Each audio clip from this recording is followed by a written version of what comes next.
In an age defined by rapid change, uncertainty, and constant evolution, the idea of self-reinvention has become not just an option, but a necessity.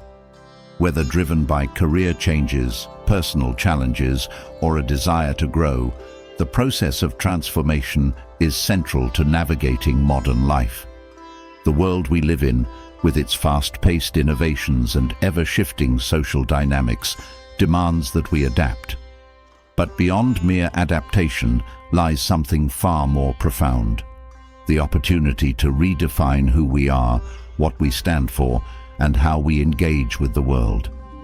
This journey of self-reinvention isn't about abandoning our past selves, but about building on them, refining our strengths, confronting our weaknesses, and evolving into a more authentic and empowered version of ourselves. The concept of personal reinvention is timeless, yet it has taken on new urgency in today's world. We are constantly bombarded with messages urging us to improve or transform, but the ancient philosophers who explored the nature of change offer a deeper, more enduring perspective. Reinvention, in their view, isn't about superficial alterations or achieving societal standards of success. It is about cultivating an inner sense of purpose and alignment, embracing growth not for external validation, but for personal fulfillment. Philosophies such as Stoicism, existentialism, and Buddhism have long emphasized the importance of personal growth and transformation. These schools of thought remind us that change begins from within, and that it is through self-awareness, discipline, and reflection that we can navigate the challenges of life with clarity and resilience. Reinvention, as these philosophies teach, is not simply about changing careers or lifestyles. It is about transforming our inner landscape, our thoughts, our beliefs, and our habits. It is about becoming more aligned with our true nature, shedding the layers of conditioning and expectation that have accumulated over the years, and emerging as a more grounded, intentional individual. Stoicism, in particular, offers a profound guide to self-reinvention.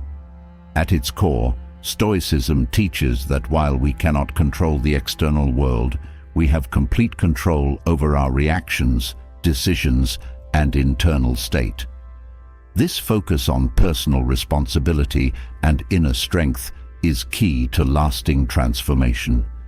In a world where so much feels beyond our control, whether it's the unpredictability of the job market, the pressures of social media, or the upheaval of global events, the Stoics remind us that our power lies in how we choose to respond. Reinvention, in the Stoic sense, is not about chasing external achievements, but about cultivating virtues like resilience, wisdom, and self-discipline that allow us to face life's uncertainties with grace. Existentialism, another key philosophy in the realm of personal transformation, goes even deeper into the question of meaning. Existentialist thinkers such as Jean-Paul Sartre and Albert Camus challenged the idea that life comes with inherent meaning. Instead, they argued that it is up to each of us to create meaning for ourselves. This radical freedom can be both liberating and terrifying. Reinventing yourself in an existential sense means taking full responsibility for your choices, your values, and the direction of your life. It means confronting the absurdity of existence head-on and choosing, despite it all, to live with purpose and integrity. Existentialism pushes us to examine our lives, strip away the superficial, and ask ourselves the deep, sometimes uncomfortable questions. What do I stand for? What kind of life do I want to live? What does it mean to be truly authentic? Buddhism, too, offers valuable insights into the process of self-reinvention. The Buddhist concept of impermanence teaches us that everything in life is in a constant state of flux, including ourselves. Clinging to fixed ideas of who we are or who we should be only leads to suffering. Personal growth, from a Buddhist perspective, is about letting go of attachments and embracing change with an open heart and mind. Through practices like mindfulness and meditation, we can develop a greater awareness of our thoughts and emotions, enabling us to see where we are stuck and where we can grow. In this way, self-reinvention becomes a process of shedding old identities and patterns, allowing us to step more fully into the present moment and create a life that reflects our true nature. As we look ahead to 2025, the need for personal reinvention has never been more relevant.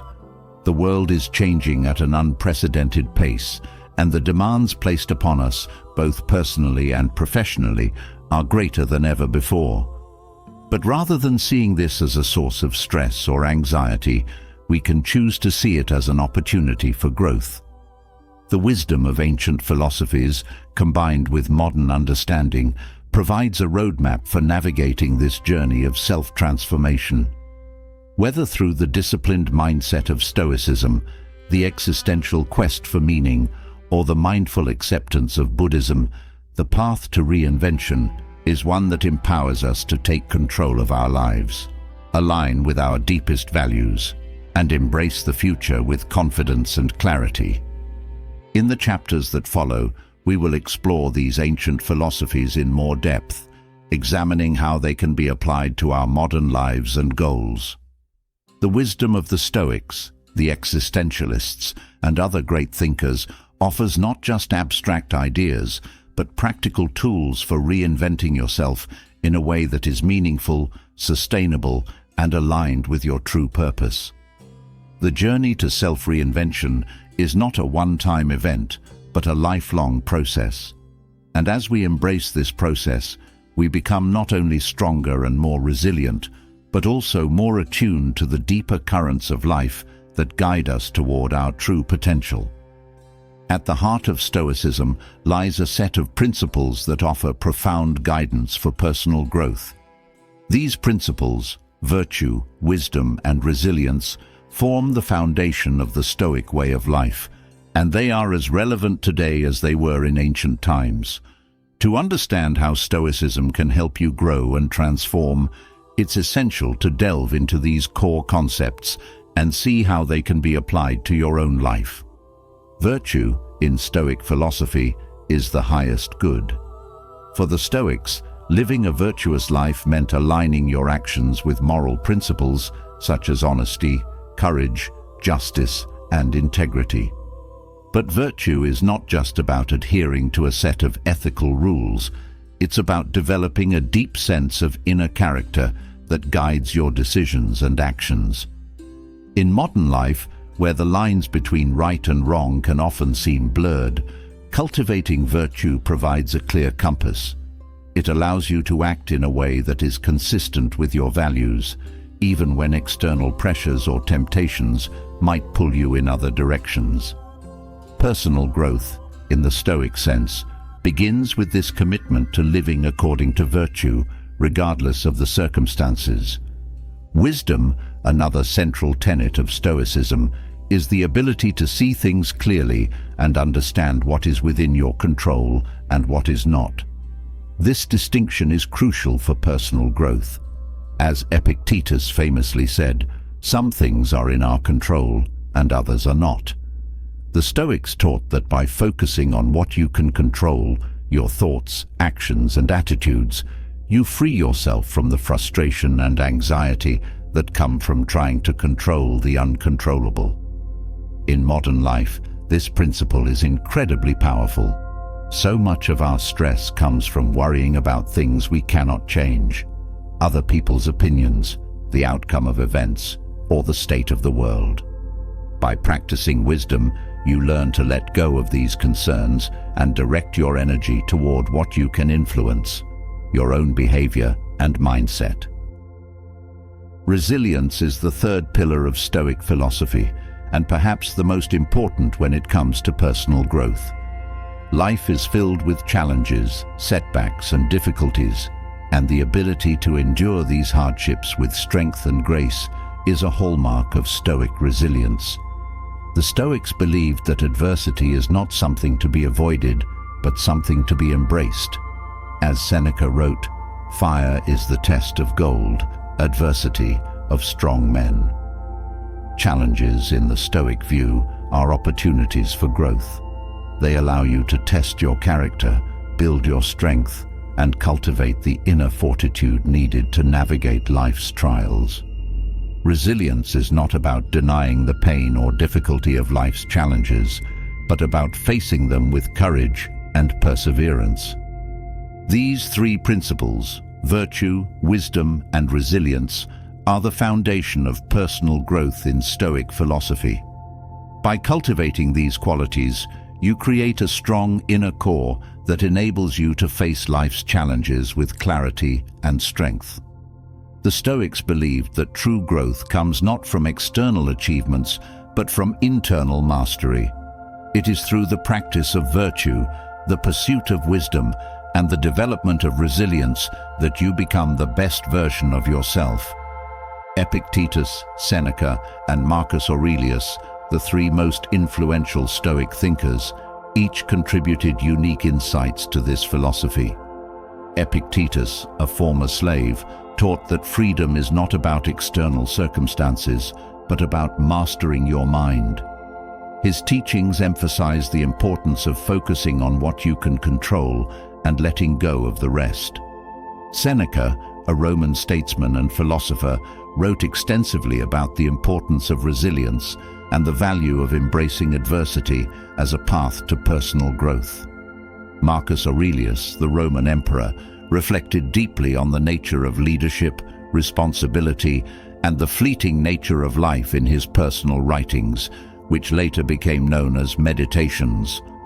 Together, their teachings provide a comprehensive guide to personal growth, rooted in the understanding that true power comes from within.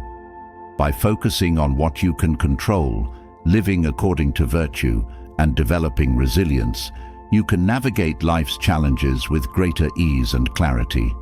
In the process, you grow not just in external success, but in internal strength, wisdom, and fulfillment. Jean-Paul Sartre, one of the most prominent existential philosophers, articulated a powerful and liberating concept that sits at the heart of existentialism.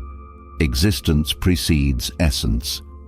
This idea, both profound and challenging, suggests that we are not born with a predetermined purpose or essence. Instead, it is through our actions, choices, and decisions that we create who we are. Sartre argued that humans are fundamentally free, and it is this freedom that gives us the responsibility to define our essence. In contrast to traditional beliefs that some external force or preordained plan dictates the meaning of our lives, existentialism asserts that the individual holds the power to create meaning. We are not born with a fixed identity or purpose. We are born into a world where we must define our own paths. For Sartre, this freedom is both a burden and an opportunity. It can be daunting to realize that there is no inherent roadmap to follow, but it is also incredibly empowering. The ability to shape our destiny lies entirely in our hands. This idea becomes particularly relevant when considering the concept of self-reinvention. In a world that often pressures us to conform to societal expectations or follow pre-existing paths, existentialism encourages us to take ownership of our freedom. Reinventing yourself, from an existential perspective, is about recognizing that you are not bound by your past choices, external circumstances, or societal roles. Instead, you have the freedom to redefine who you are at any moment. Existentialism challenges the comforting idea that life comes with a built-in meaning. Sartre argued that we exist first, born into a chaotic, indifferent universe, and only later do we create our essence through our decisions and actions. In this sense, personal reinvention is not a one-time event, but a continuous process. Every day we have the opportunity to make choices that shape our identity, our values, and our path in life. This concept is liberating, but it can also be overwhelming. The weight of total freedom comes with the burden of responsibility. Sartre referred to this feeling as anguish, the realization that we are the sole architects of our lives. There is no external authority to blame, no divine plan to rely on. We are responsible for our actions, our values, and the meaning we create for ourselves. For those seeking personal reinvention, existentialism offers a framework that encourages introspection and boldness. It begins with acknowledging that you are not defined by your past, your circumstances, or what others expect of you. You are free to make new choices, to take new directions, and to redefine your essence through your actions. This process of reinvention requires a deep level of self-awareness and reflection. It involves questioning your current beliefs, habits, and identity, and asking whether they truly align with your authentic self. To embrace this existential freedom, start by reflecting on your current life. Are you living in accordance with values that you have chosen, or are you merely following the path laid out for you by others? Are your actions and decisions shaped by your own desires, or are they influenced by societal norms and expectations? Existentialism asks you to confront these questions head-on and to take ownership of your freedom. It's about recognizing that you have the power to shape your life, but with that power comes the responsibility to act with intention and authenticity. Practical steps to embracing this existential freedom and responsibility involve cultivating a mindset of active choice. Begin by identifying the areas of your life where you feel trapped or constrained. Are there decisions you've been avoiding because you fear the consequences? Are there aspects of your identity that you've allowed to be defined by others? By bringing these areas to light, you can start to make conscious choices that align with your true self. Another crucial aspect of existential reinvention is the willingness to take risks and accept uncertainty. Since there is no predefined essence, every decision you make involves stepping into the unknown. You may not always know the outcome of your choices, and that's okay. Existentialism teaches us that meaning is created through the act of choosing, not in the certainty of the outcome. By embracing uncertainty, you open yourself to new possibilities and experiences that can lead to growth and transformation. Sartre's concept of existence preceding essence is a call to take ownership of your life, to define who you are through your actions, and to embrace the responsibility that comes with freedom. Reinvention, from an existential perspective, is about shedding the labels and roles imposed on you and becoming the person you choose to be. It's an ongoing process of self-creation, fueled by the understanding that your essence is not something you find, it's something you make. Friedrich Nietzsche, a philosopher who defied conventions and challenged traditional morality, introduced a concept that resonates deeply with the Stoic mindset: amor fati, or the love of one's fate. Nietzsche's idea of loving your fate goes beyond mere acceptance of life's events. It invites us to embrace all aspects of our existence, the good, the bad, and the painful, with open arms. Amor fati is not just about enduring life's challenges, but about finding meaning and even joy in them. In a world filled with uncertainty, suffering, and unpredictability, the concept of amor fati offers a radical approach to facing adversity. Rather than viewing challenges as obstacles to overcome or tragedies to avoid, Nietzsche encourages us to see them as essential parts of the human experience. By loving your fate, you are not merely tolerating what happens to you. You are actively embracing it as something necessary and valuable. This mindset can transform the way you approach hardship, struggle, and failure, turning them into opportunities for growth and meaning. At its core, amor fati is about acceptance. Acceptance not in the passive sense of resignation, but in the active sense of embracing life in its entirety. Life is unpredictable, filled with both triumphs and setbacks, joys and sorrows. Nietzsche believed that to truly live fully, one must learn to say yes to all of it. This includes the moments of pain, disappointment, and suffering that are often an inevitable part of existence. Instead of wishing things were different or clinging to an idealized version of life, Amor Fati calls us to love life as it is, in all its complexity and imperfection. The Stoics shared a similar perspective. For the Stoics, fate was something to be accepted with equanimity and grace. They believed that while we cannot control what happens to us, we can control how we respond to it. This aligns closely with Nietzsche's Amor Fati, which teaches us to not only accept our circumstances, but to embrace them as necessary parts of our journey. Marcus Aurelius, the Stoic Roman emperor, often reflected on the nature of fate and how we should approach it.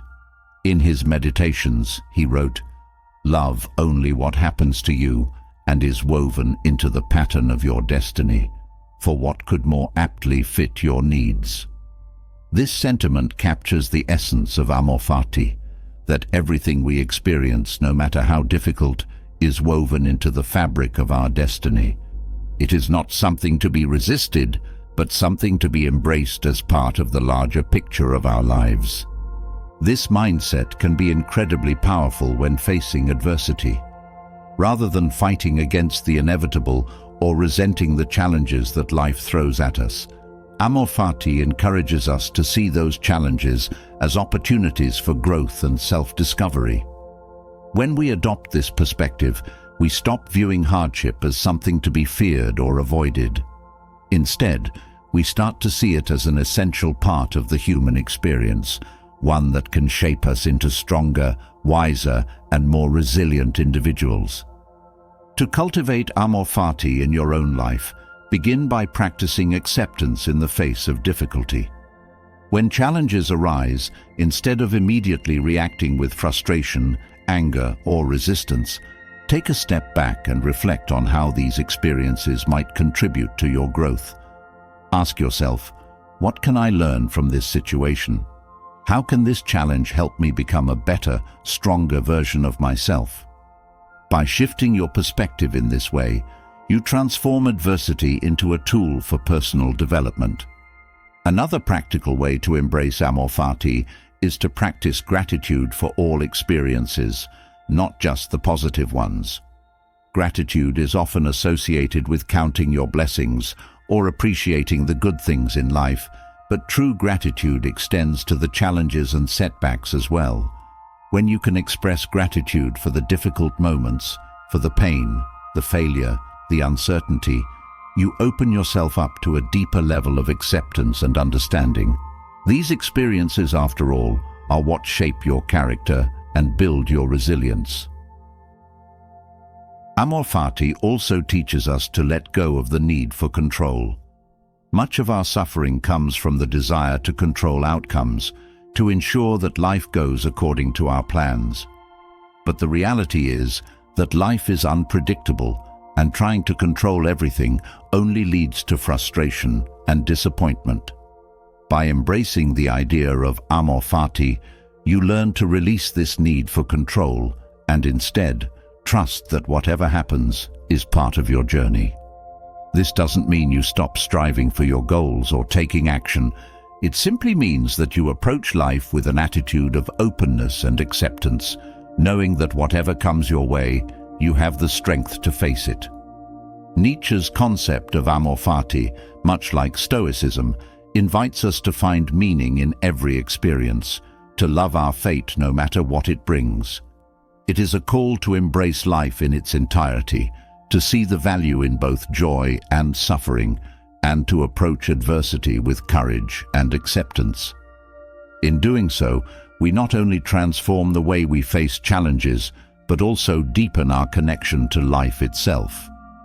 At the heart of Stoic philosophy lies a simple but profoundly transformative idea: focus only on what you can control. This core principle, known as the dichotomy of control, was famously articulated by the Stoic philosopher Epictetus, whose teachings encourage us to direct our attention and energy toward what lies within our power, while calmly accepting that much of life is beyond our control. The beauty of this approach is that it offers a clear path to inner peace and resilience, even in the face of life's inevitable challenges and uncertainties. Epictetus begins with a fundamental distinction. Some things are up to us, and others are not. The things that are up to us include our thoughts, actions, attitudes, and responses. Essentially, everything that stems from our own mind and character. On the other hand, things like the opinions of others, external events, and the outcomes of our efforts fall outside our control.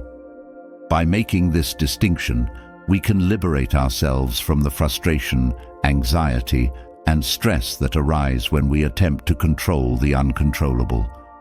This idea of focusing on what you can control may seem deceptively simple, but in practice, it requires a significant shift in mindset. We live in a world that encourages us to strive for external success, to seek validation from others, and to control every aspect of our lives. This creates a tremendous amount of pressure as we constantly worry about things that are beyond our influence. Epictetus teaches us that by redirecting our focus inward toward what we can actually control, our thoughts, decisions, and actions, we can achieve a sense of freedom and tranquility that is not dependent on external circumstances. One of the key benefits of adopting this Stoic mindset is that it helps you develop emotional resilience. When you stop worrying about things beyond your control, you free yourself from the emotional roller coaster that often accompanies life's ups and downs. If you focus only on what you can influence, how you respond to challenges, how you treat others, how you approach your goals, then external events lose their power to disturb your inner peace. You no longer feel at the mercy of circumstances because you recognize that your true power lies in your ability to choose how you respond. This idea is central to personal growth as it empowers you to take full responsibility for your life. While you cannot control what happens to you, you can always control how you react. In this way, even setbacks and failures become opportunities for growth and learning. The Stoics believed that adversity is not something to be feared or avoided, but rather embraced as a chance to strengthen your character. By focusing on what you can control, you shift your perspective from one of victimhood to one of empowerment. To put the dichotomy of control into practice, start by identifying the areas of your life where you tend to feel stressed, anxious, or frustrated. Are these feelings arising because you are trying to control something outside your influence? For example, you may worry about how others perceive you, whether you'll succeed in a particular endeavor or the outcome of a situation at work. Once you recognize that these things are not within your control, you can begin to let go of the anxiety surrounding them. Instead, focus on what you can control, how you prepare, how you communicate, and how you show up in the world. One practical method for applying this principle is to create a control inventory. At the start of each day, take a few moments to write down the things that are on your mind, your concerns, goals, and tasks. Then, categorize each item as either something within your control or something beyond it. This simple exercise helps you clarify where to focus your energy and attention. For the things within your control, set intentions for how you will act, respond, and move forward. For the things outside your control, practice acceptance and remind yourself that these outcomes do not define your peace of mind or your worth.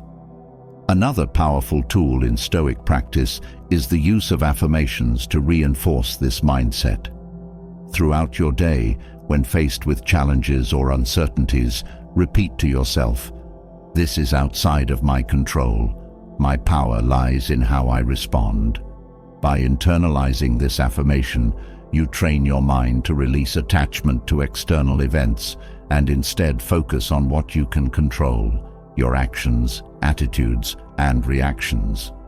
The Stoics also teach us that focusing on what you can control doesn't mean giving up on ambition or goals. It simply means detaching your sense of self-worth and peace from the outcomes. You can still strive for success, but you do so with the understanding that the outcome is not fully within your control.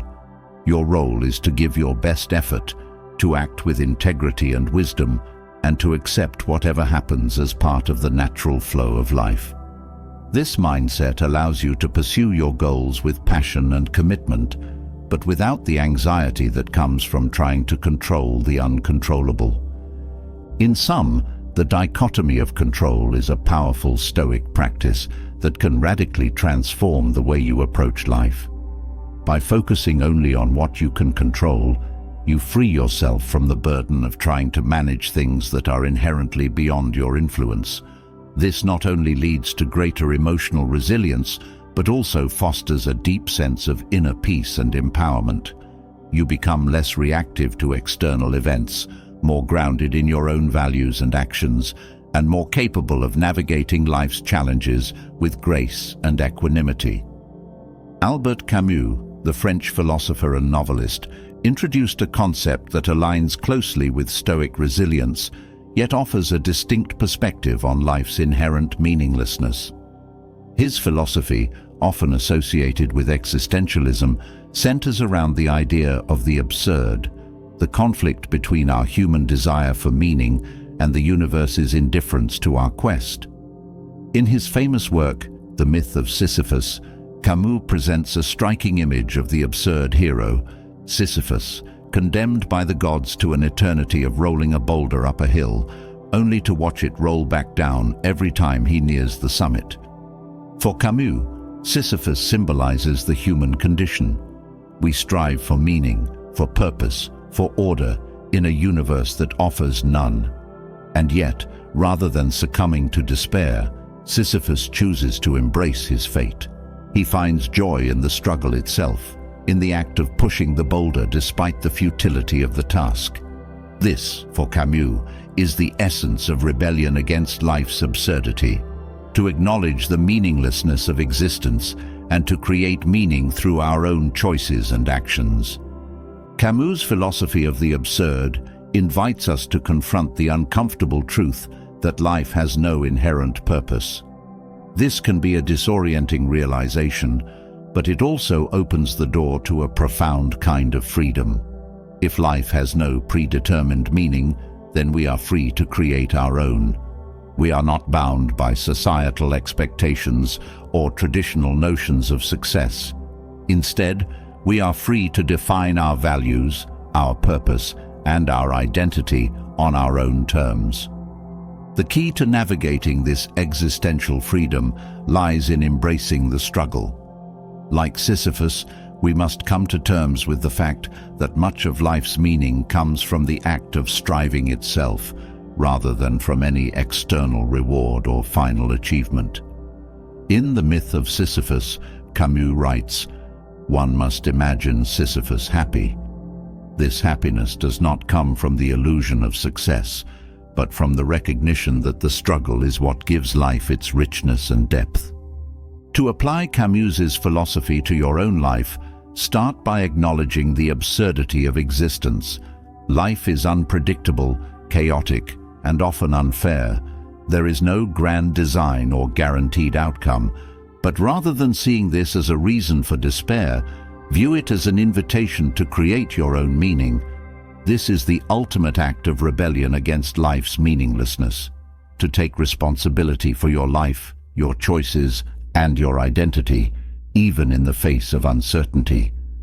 One practical step to embrace the absurd hero within you is to focus on the process rather than the outcome. Like Sisyphus, find meaning in the act of pushing the boulder rather than in reaching the summit. Whether you are working on a personal project, navigating a challenging relationship, or pursuing a long-term goal, shift your attention to the present moment, to the effort you are putting in, and to the lessons you are learning along the way.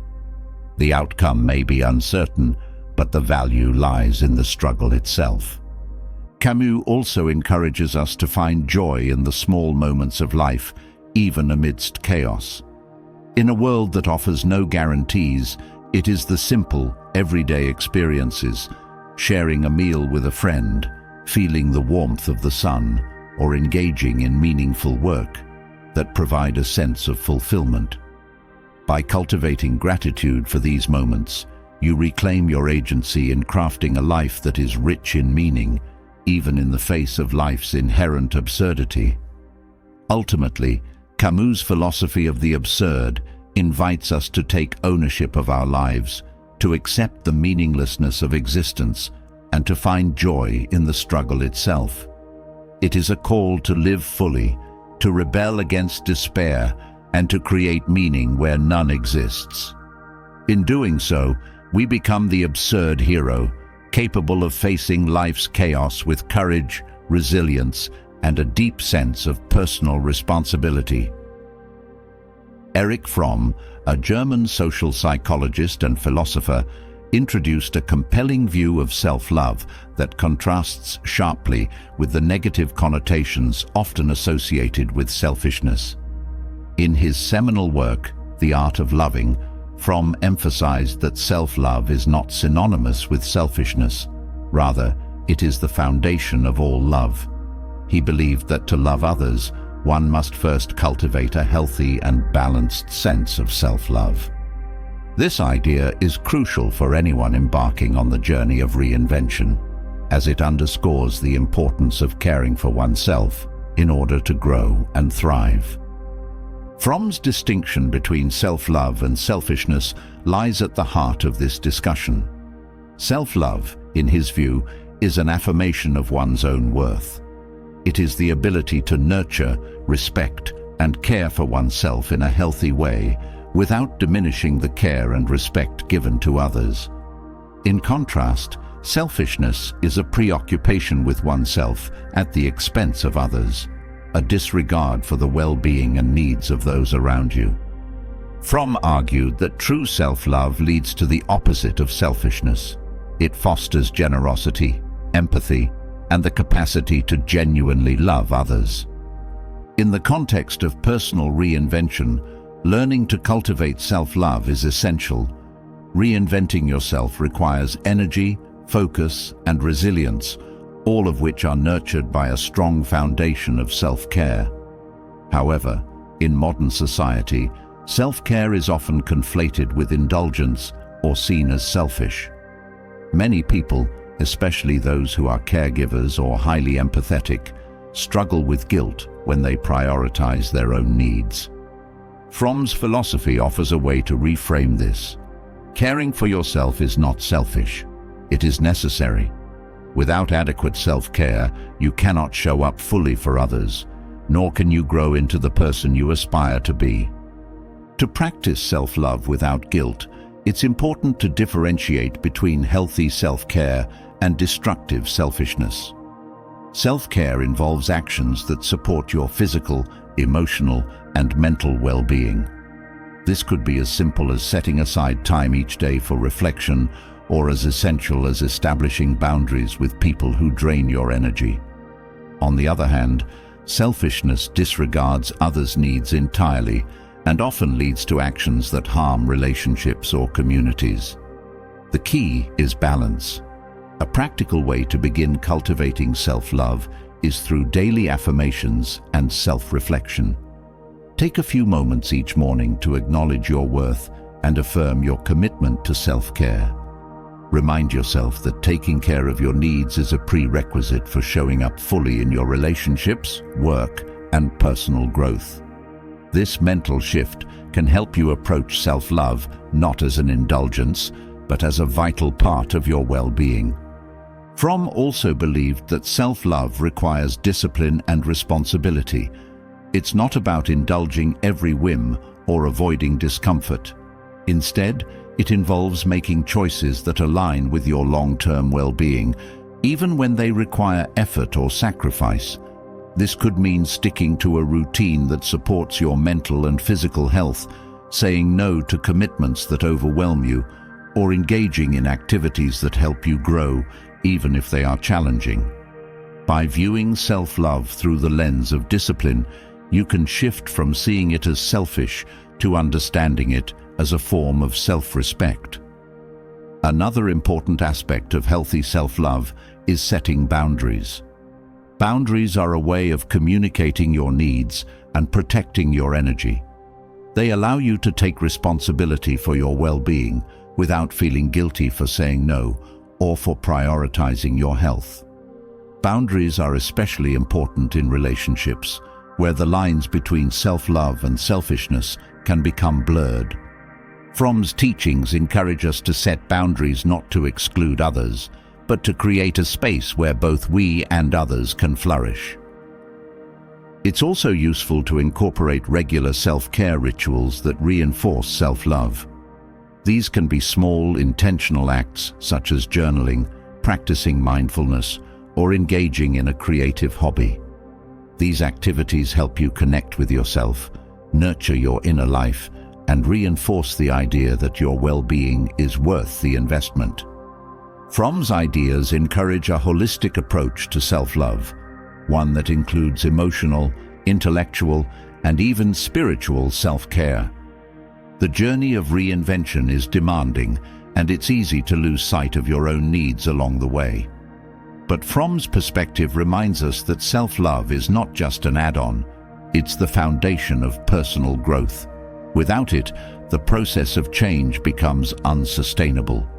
When you care for yourself deeply and without guilt, you give yourself the resources, both emotional and physical, to grow into your fullest potential. This is the paradox at the heart of Fromm's philosophy. The more you love yourself in a healthy, balanced way, the more you are able to love and serve others. As you continue your journey towards self-reinvention, remember that self-love is not only about self-care, it's about self-respect, discipline, and balance. It's about nurturing the parts of yourself that are essential for growth, while also recognizing that you cannot pour from an empty cup. By practicing healthy self-love, you build the resilience and strength needed to transform, not only for your own sake, but for the benefit of everyone around you. In the Stoic tradition, adversity is not seen as something to be avoided, but as a necessary part of life that shapes and strengthens us. Seneca, one of the most influential Stoic philosophers, believed that adversity is like a refining fire that purifies and strengthens our character. He wrote extensively on the idea that hardship is not something to be feared, but something to be embraced as an opportunity for personal growth. In Seneca's view, the true measure of a person's character is not how they behave when things are going well, but how they respond in the face of adversity. He likened adversity to a fire that burns away the impurities, leaving behind only what is strong and true. This perspective offers a powerful way to reframe our relationship with challenges. Rather than seeing them as obstacles that derail us, we can choose to view them as opportunities to test and strengthen our resilience. Seneca's teachings remind us that adversity is inevitable. Life is full of setbacks, challenges, and unexpected difficulties. But it's not the adversity itself that defines us, it's how we respond. The Stoics believed that we always have a choice in how we react to the events in our lives. While we cannot control what happens to us, we can control how we interpret and respond to those events. This shift in perspective is crucial for anyone seeking personal reinvention, as it allows you to see adversity not as a setback, but as an essential part of the growth process. One of the key ways to cultivate resilience in the face of adversity is to change the way you interpret challenges. Instead of asking, "Why is this happening to me?" ask, "What can I learn from this?" This simple shift in mindset transforms adversity from something that happens to you into something that happens for you. Every challenge becomes an opportunity to grow stronger, wiser, and more resilient. The Stoics also taught the practice of premeditatio malorum, or the premeditation of evils. This involves mentally preparing for adversity by imagining potential challenges and setbacks before they happen. The purpose of this exercise is not to dwell on negative outcomes, but to build resilience by accepting that adversity is a natural part of life. By preparing your mind for the possibility of hardship, you become less reactive when it occurs. You are better able to maintain your composure and make rational decisions, rather than being overwhelmed by fear or frustration. In practical terms, you can start by reflecting on the challenges you faced in the past. How did they shape you? What did you learn from them? This reflection helps you build a mindset that views adversity as a teacher rather than an enemy. It also allows you to recognize that many of the difficulties you've faced have, in fact, contributed to your growth. Another way to shift your mindset around adversity is to practice gratitude for the lessons it brings. This may seem counterintuitive, especially when you are in the midst of a difficult situation, but by focusing on the growth that comes from hardship, you can begin to appreciate adversity for the opportunities it provides. This doesn't mean you need to enjoy the pain or discomfort that comes with challenges. Rather, it means recognizing that adversity is part of the process of becoming stronger, wiser, and more resilient. Seneca also reminds us that adversity reveals our true strength. It's easy to feel confident and capable when everything is going smoothly, but it's during the difficult times that we discover what we are truly made of. Adversity strips away the superficial and forces us to confront our deepest fears, insecurities, and weaknesses. In doing so, it also reveals our inner strength, courage, and resilience. This is why Seneca believed that adversity is not something to be feared, but embraced. As you encounter challenges in your journey of self-reinvention, remember that adversity is not a sign that you are failing. On the contrary, it is a natural part of the process. Every setback is an opportunity to grow, to strengthen your resolve, and to deepen your understanding of yourself. The Stoic approach teaches us to view adversity not as a barrier, but as a stepping stone on the path to personal growth. One practical technique for embracing adversity is to develop a daily reflection practice. At the end of each day, take a few moments to reflect on any challenges you faced. How did you respond? What did you learn? By consistently reflecting on your responses to adversity, you can begin to see patterns in your behavior and identify areas where you can grow. This practice also helps you cultivate a mindset that views adversity as an opportunity rather than a threat. Ultimately, Seneca's view of adversity as a refining fire challenges us to see hardship in a new light. It invites us to embrace the difficulties we encounter as opportunities for growth and transformation. By shifting our mindset and cultivating resilience, we can turn adversity into a powerful force for personal development. In this way, every challenge. In the search for personal reinvention, balance and moderation stand as central themes across many philosophies, but perhaps none so profoundly as in Buddhist teachings on the middle way. The Buddha, having experienced both the extremes of indulgence and severe asceticism, found that neither led to true enlightenment. Instead, it was in the balance between the two, the middle path, that peace, wisdom, and growth emerged. This philosophy holds immense value for those of us seeking to transform ourselves in today's fast-paced, often extreme world. The middle way can be understood as a path of moderation, avoiding the extremes of overindulgence and deprivation. In modern life, we are often pulled in these directions, chasing excess or punishing ourselves through austerity. Whether it's in our work, relationships, or personal habits, extremes create imbalance.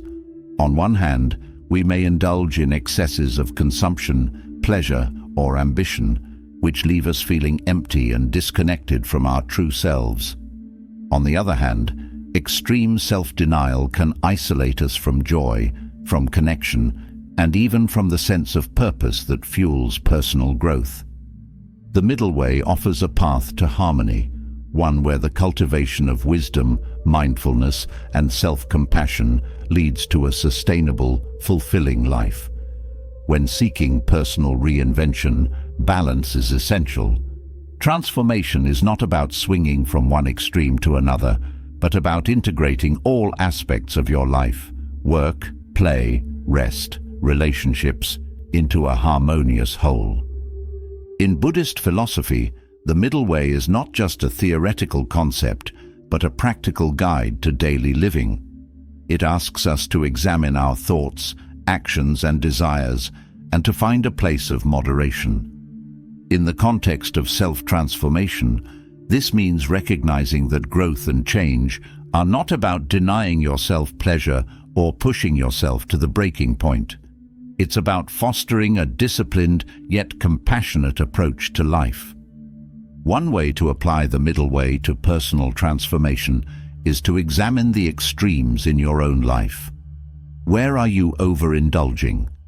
Perhaps it's in the pursuit of success, constantly pushing yourself to work harder and achieve more at the expense of your health and relationships. On the other hand, where are you depriving yourself? Maybe it's in areas of self-care, joy, or personal fulfillment, where you deny yourself simple pleasures or neglect to nurture your emotional well-being. By identifying these areas, you can begin to recalibrate and find a more balanced approach. Another aspect of the middle way is the practice of mindfulness. Mindfulness allows you to observe your thoughts and actions without judgment, helping you notice when you are slipping into extremes. With this awareness, you can course correct, bringing yourself back to the center. This practice is particularly useful in a world that often celebrates excess and intensity. Whether it's the pressure to be constantly productive or the allure of instant gratification, mindfulness can help you navigate these temptations and choose a more balanced path. Incorporating balance into your daily routines is also essential. This might mean creating a schedule that allows for both work and rest, for effort and relaxation. It could mean setting boundaries in your personal life that allow you to maintain relationships without overextending yourself.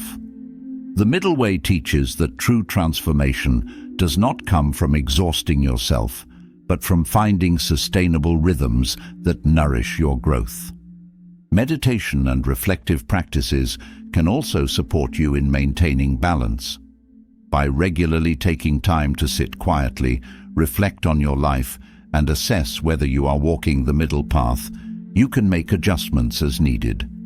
These moments of reflection help ensure that your transformation is grounded not in extreme measures, but in a steady, balanced approach that supports long-term well-being.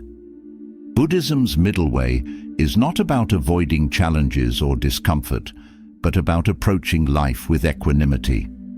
As you face the inevitable ups and downs of personal reinvention, the middle path provides a framework for staying centered. It allows you to engage fully with life's experiences, whether joyful or painful, without becoming attached to extremes. In this way, balance becomes a tool for resilience and inner peace. Ultimately, the middle way is a philosophy of integration, bringing together the various aspects of yourself and your life into a harmonious whole. It invites you to step away from the polarities that can dominate your thinking and behavior, and instead to seek a balanced, compassionate approach to growth. This is not only a path to transformation, but also a path to deeper fulfillment, as you learn to live in alignment with your true nature. As you continue on your journey of reinvention, consider how you might apply the principles of the middle way to your life. Where can you create more balance? How can you bring moderation to your habits, relationships, and goals? By embracing the middle path, you will find that transformation is not about swinging from one extreme to another, but about cultivating a steady, sustainable approach to personal growth. In Aristotle's philosophy, The concept of eudaimonia, often translated as flourishing or living well, sits at the heart of his ethics. For Aristotle, living a virtuous life is the key to achieving eudaimonia, and it is through virtuous actions that we realize our highest potential as human beings. This ancient idea holds tremendous relevance for those of us seeking personal reinvention today, especially as we strive to align our lives with deeper values and a sense of purpose. Aristotle believed that eudaimonia is not simply about pleasure or momentary happiness. It's about living a life of meaning, fulfillment, and moral integrity. It's about realizing your potential through the consistent practice of virtues such as courage, wisdom, temperance, and justice. These virtues are not abstract ideals, but practical guides for living well. They offer a roadmap for aligning your decisions and actions with your highest values, helping you to flourish both personally and within your community. In the context of personal reinvention, Aristotle's concept of eudaimonia asks us to reflect on the deeper purpose behind our goals and actions. Are we pursuing fleeting pleasures, or are we striving for a life of lasting fulfillment? Are we aligning our decisions with virtues that foster growth and well-being, or are we being swayed by external pressures and superficial desires? To begin this process of alignment, it's essential to take a step back and reevaluate your core values. What principles guide your life? What do you truly care about, and how do your daily actions reflect or conflict with those values? This reflection is crucial because, as Aristotle taught, living a virtuous life is not about occasional acts of goodness, but about consistently embodying your values in every aspect of your life. It's through this consistency that you cultivate eudaimonia. One exercise to help you reassess your values is to make a list of the qualities and virtues you admire most in others, whether it's honesty, kindness, perseverance, or humility. These virtues offer clues to what you value most deeply. Once you've identified these virtues, ask yourself, how do these values show up in my life? Are there areas where I am not living in alignment with these virtues? This exercise can help you identify where your actions might be out of sync with your values and where you can make changes to live more authentically. Aristotle also emphasized the importance of phronesis, or practical wisdom, in living a virtuous life. Practical wisdom is the ability to make sound decisions based on experience, reflection, and a deep understanding of what is good for yourself and others. It's not enough to know what is virtuous. You must also know how to apply that knowledge in real-life situations. This requires a willingness to reflect on your actions, learn from your mistakes, and continually refine your judgment. To develop phronesis, start by reflecting on past decisions. Think about a time when you acted in a way that was aligned with your values, and another time when you didn't. What was different about those situations? What guided your decision-making in each case? By analyzing these moments, you can begin to develop a clearer sense of how to apply your values in everyday life, even when it's challenging.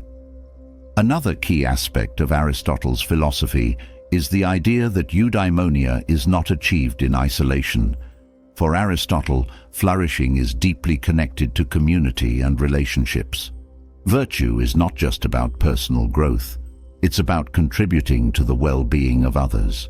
This idea encourages us to think about how our personal reinvention can positively impact those around us. Are we living in a way that supports and uplifts others, or are we focused solely on our own advancement?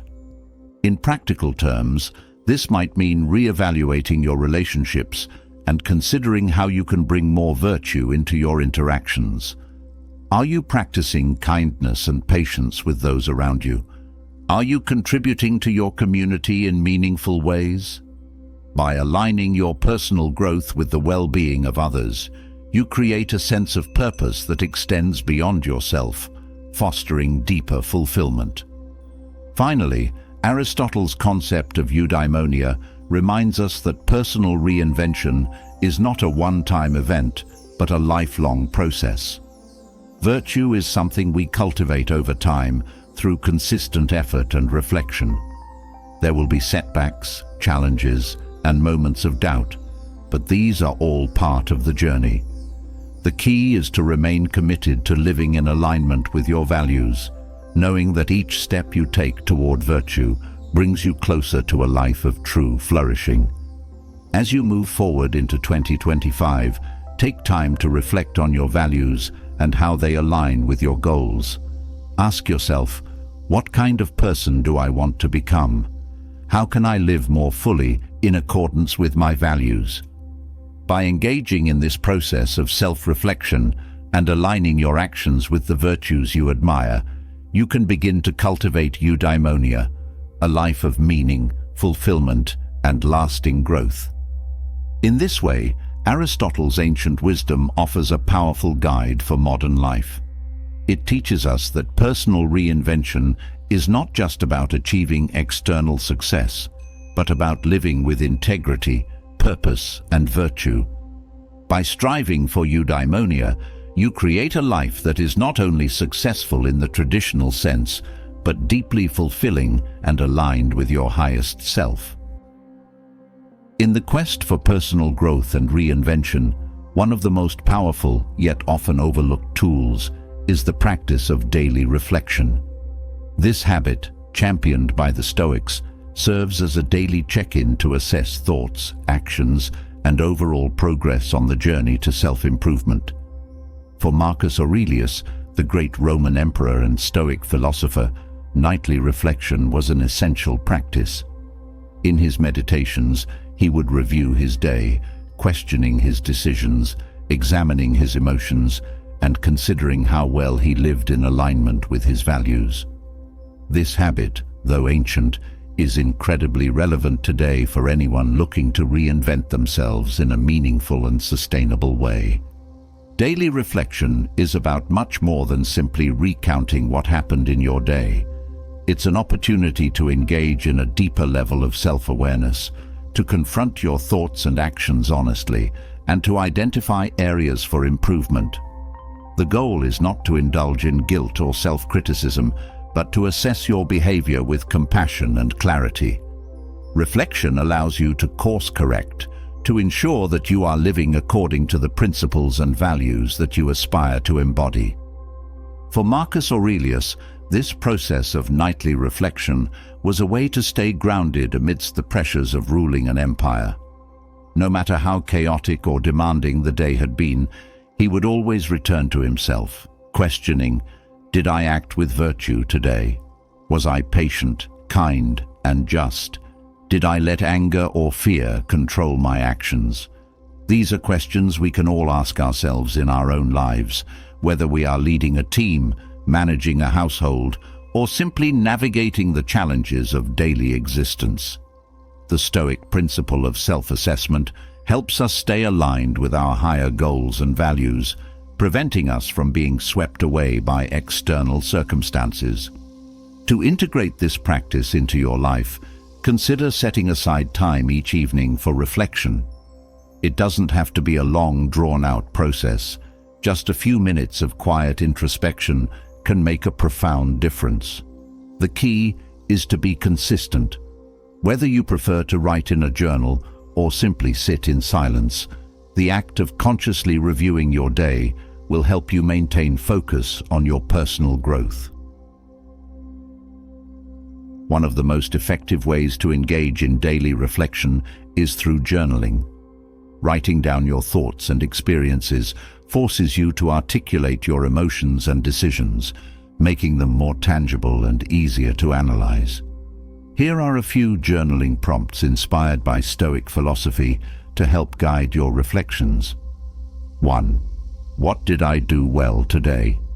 Start with a positive note, recognizing where you acted in alignment with your values or handled a situation with wisdom or kindness. 2. Where did I fall short? Gently acknowledge any moments where you didn't live up to your expectations.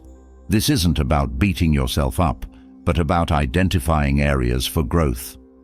3. What external factors affected my emotions today? Reflect on how much of your emotional state was influenced by things outside of your control. This can help you regain focus on what you can control, your thoughts and actions.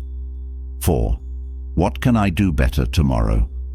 End with a forward-looking perspective, identifying specific steps or changes in mindset that can help you improve in the coming days. These prompts encourage self-awareness and help you track your progress over time. As you reflect regularly, you'll begin to notice patterns in your behavior, both positive and negative, that can inform your approach to personal reinvention. This practice also strengthens your resilience as you learn to view setbacks as opportunities for learning rather than reasons for discouragement. Daily reflection also fosters humility. It reminds us that growth is a gradual process and that we are all works in progress. This humility is a cornerstone of Stoic philosophy, which teaches us to accept our imperfections while continually striving to improve. By regularly checking in with ourselves, we can make sure that we are not veering off course and that our actions are in alignment with our long-term goals. Another benefit of daily reflection is that it enhances mindfulness. In our busy, fast-paced lives, it's easy to rush from one task to the next without pausing to think about how we are living. Reflection forces us to slow down and consider the bigger picture. It helps us stay present and conscious of our choices, preventing us from falling into mindless habits or reacting impulsively to situations. Over time, this mindfulness translates into greater emotional control, better decision-making, and a deeper sense of fulfillment. As you continue on your path of self-reinvention, consider adopting the Stoic habit of daily reflection. It may seem like a small, simple practice, but its impact on your growth can be profound. By taking the time each day to reflect on your thoughts, actions, and emotions, you create a feedback loop that keeps you moving forward on your journey with greater awareness and intentionality. In the Stoic tradition, one of the most profound and transformative practices is the contemplation of mortality, known as memento mori. This practice, which translates to "remember you must die," is not meant to instill fear, but to bring clarity and focus to how we live our lives. For the Stoics, reflecting on death was a way to prioritize what truly matters, to strip away the trivial concerns that often consume our attention, and to live with purpose and intention. Embracing mortality is one of the most powerful tools for personal reinvention, as it sharpens our focus on what is meaningful and helps us avoid the distractions of the unimportant. The concept of memento mori is simple. By regularly reminding ourselves that our time on this earth is finite, we gain a clearer perspective on how to live. In a world that often encourages us to avoid thinking about death, the Stoics saw it as essential to a life well lived. Marcus Aurelius, in his Meditations, frequently reflected on the impermanence of life. He wrote, "You could leave life right now.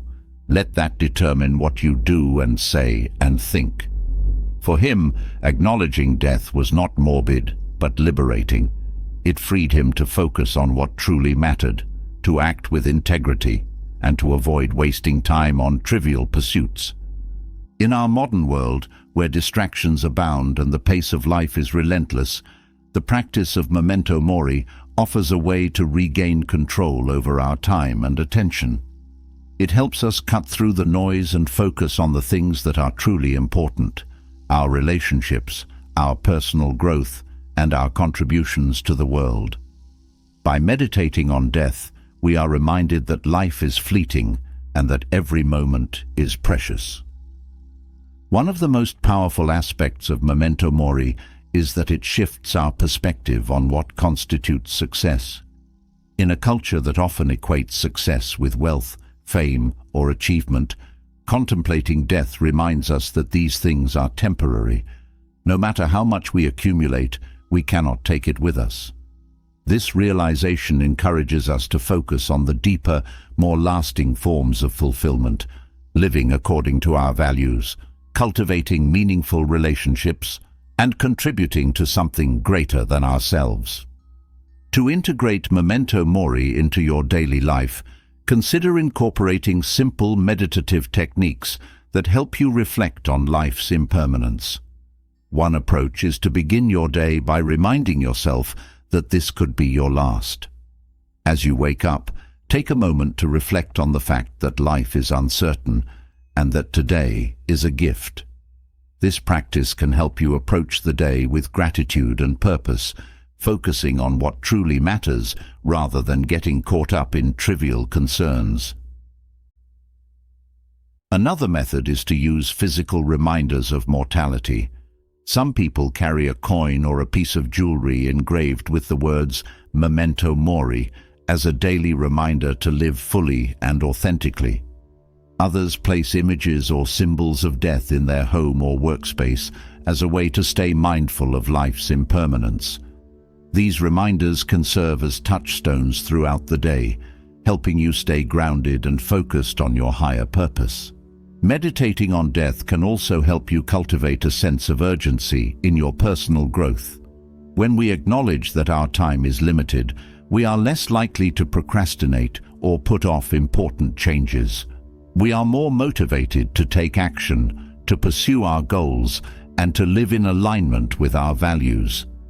Instead of waiting for the right moment to reinvent yourself, memento mori encourages you to start now, because the future is never guaranteed.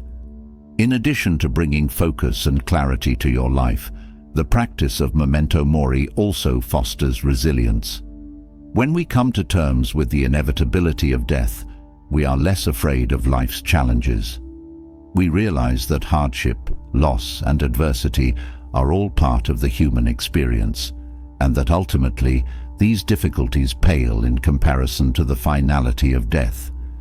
This perspective can help you approach challenges with greater calm and acceptance, knowing that they are temporary and that what matters most is how you respond to them. The practice of memento mori is not about dwelling on death, but about using the knowledge of our mortality to live more fully. It reminds us that life is short and that we have a finite amount of time to make a difference in the world, to love deeply, and to grow into the best versions of ourselves. By embracing mortality, we can prioritize what truly matters, let go of the trivial, and live with a sense of purpose and urgency. As you continue on your journey of self-reinvention, memento mori can serve as a powerful guide. It helps you stay focused on your goals, reminds you to cherish your relationships, and encourages you to live with integrity and intention. In a world where it's easy to get caught up in distractions and superficial concerns, the Stoic practice of contemplating death offers a way to ground yourself in what is truly important. Embrace it and let it sharpen your focus as you work toward becoming the person you want to be in 2025 and beyond.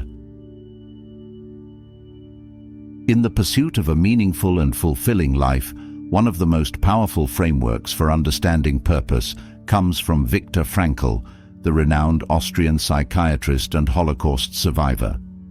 Frankl's philosophy, known as logotherapy, centers around the idea that human beings are driven by a search for meaning, even in the face of suffering and hardship.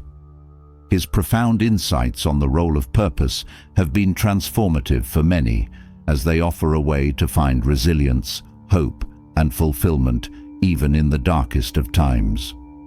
Frankl's experiences during the Holocaust, chronicled in his famous work, Man's Search for Meaning, revealed the importance of purpose in enduring and overcoming adversity.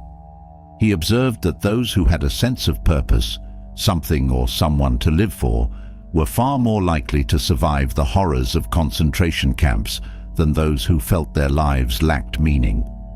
This insight led him to develop logotherapy, which suggests that the primary motivational force in life is not pleasure or power, but the discovery of meaning. Purposeful action, according to Frankl, is what gives life its deepest value. While many philosophies and modern approaches to self-help focus on achieving happiness or success, Frankl believed that the true path to fulfillment comes through finding a purpose that transcends the self. This doesn't mean that happiness and success are irrelevant, but that they are often byproducts of a life lived with purpose. For Frankl, the key is to find meaning in every step of life's journey, even when faced with suffering, loss, or uncertainty. In the context of self-reinvention for 2025, embracing purposeful action is essential. This is not merely about setting goals, but about grounding those goals in a deeper sense of meaning, your why. Why do you want to grow, change, or achieve? What higher purpose drives your decisions and actions? When your actions are aligned with a meaningful purpose, you are more likely to find fulfillment, even when the path is difficult or the results are uncertain. Finding your purpose begins with reflection. Ask yourself, what gives my life meaning? What values do I hold most dear? What contributions do I want to make to the world or to the people around me? Your answers to these questions will help clarify your purpose, which in turn will guide your actions and decisions throughout 2025 and beyond. Having a clear sense of purpose provides direction, focus, and resilience. It allows you to weather challenges because you know that you are working towards something meaningful, something that transcends the temporary setbacks you may encounter along the way. One of the key elements of logotherapy is the idea that meaning can be found in all circumstances, even in suffering. Frankl believed that while we cannot always control what happens to us, we can control how we respond to it, and in that response lies our ability to create meaning. This Stoic-like approach to suffering is liberating because it empowers us to take responsibility for our perspective, even in situations beyond our control. It also shifts the focus from external circumstances to internal growth and transformation. Rather than seeing challenges as obstacles, we can see them as opportunities to deepen our sense of purpose and to strengthen our character. To bring purpose into your daily life, start by defining your why for 2025. This is your deeper motivation for pursuing personal growth and transformation. It might be to become a better parent, to contribute to a cause you believe in, to develop a skill that allows you to serve others, or to live more authentically in alignment with your values. Once you've identified your why, write it down and revisit it regularly. Let it serve as a compass that guides your decisions and actions. This will help you stay focused and grounded, especially when faced with distractions or setbacks. Another powerful tool for living a purpose-driven life is to create meaningful, purpose-driven goals. These are not just goals that focus on external achievements, but goals that align with your values and contribute to your overall sense of fulfillment. For example, instead of setting a goal to simply earn more money, you might set a goal to use your skills to create something valuable that helps others. Instead of focusing solely on personal success, you might aim to make a positive impact in your community or in the lives of those you care about. Purpose-driven goals provide a sense of direction that keeps you motivated and inspired, even when the road ahead is challenging. Living with purpose also helps you cultivate resilience. When you have a clear sense of why you are doing something, it becomes easier to stay committed and to push through difficulties. Purpose provides a reason to keep going, even when the immediate rewards are not visible. It also helps you reframe failures and setbacks, seeing them not as indications of defeat, but as part of the journey toward achieving something meaningful. In summary, Viktor Frankl's philosophy of purposeful action offers a powerful guide for those seeking personal reinvention. By finding meaning in every step of your journey, By defining your why and by creating purpose-driven goals, you can live a life that is not only fulfilling, but resilient in the face of challenges. In 2025, make purpose your guiding star and let it illuminate the path ahead. Taoism, an ancient Chinese philosophy, offers a profound and counterintuitive approach to personal growth and transformation. One of its central principles, Wu Wei, often translated as effortless action or non-doing, teaches that the most harmonious and effective way to live is by aligning oneself with the natural flow of life rather than resisting or forcing things to happen. This idea may seem at odds with the modern emphasis on hustle, ambition, and constant striving, but in reality, it offers a powerful way to achieve inner peace and outer success by embracing life's natural rhythms. At its core, Wu Wei is not about passivity or inaction, but about aligning your actions with the natural flow of the world. It's about finding the path of least resistance, where you work with the current of life rather than against it. In the same way that a river flows effortlessly toward the sea, Wu Wei encourages us to move through life with grace and ease, without unnecessary struggle. This approach allows for more efficient and effective action because it is rooted in an understanding of the natural order of things, rather than in forceful attempts to impose our will on the world. One of the most striking aspects of Wu Wei is its emphasis on acceptance. Taoist philosophy teaches that much of human suffering comes from our attempts to resist or control the uncontrollable.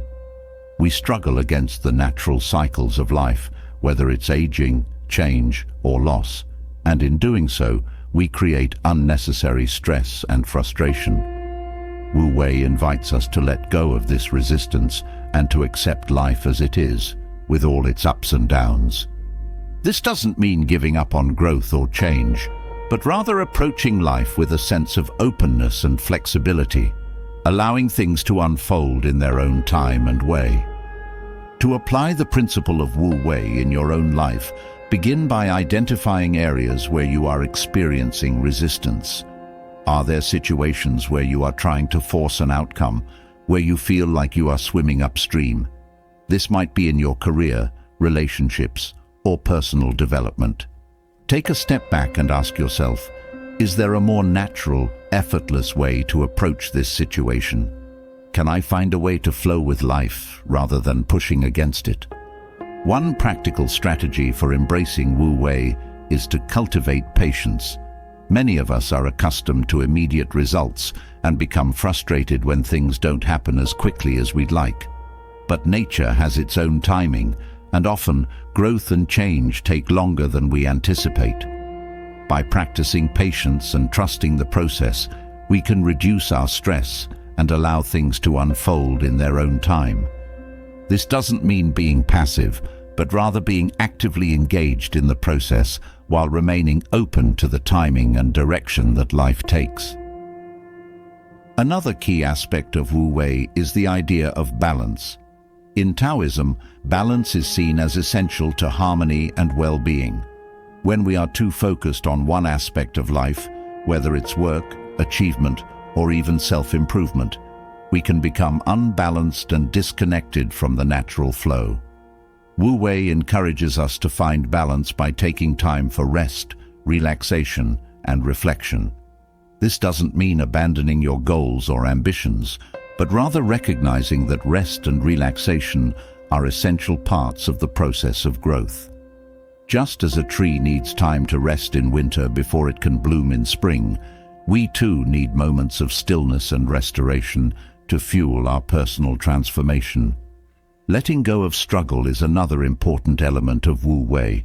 Often we create unnecessary struggle in our lives by clinging to specific outcomes or trying to control things beyond our power. Wu Wei teaches us to release this need for control and to trust that life will unfold as it should. This doesn't mean being complacent, but rather being adaptable and open to change. When we let go of the need to control everything, we create space for new opportunities and solutions to emerge naturally. Incorporating Wu Wei into your life can also help you overcome burnout.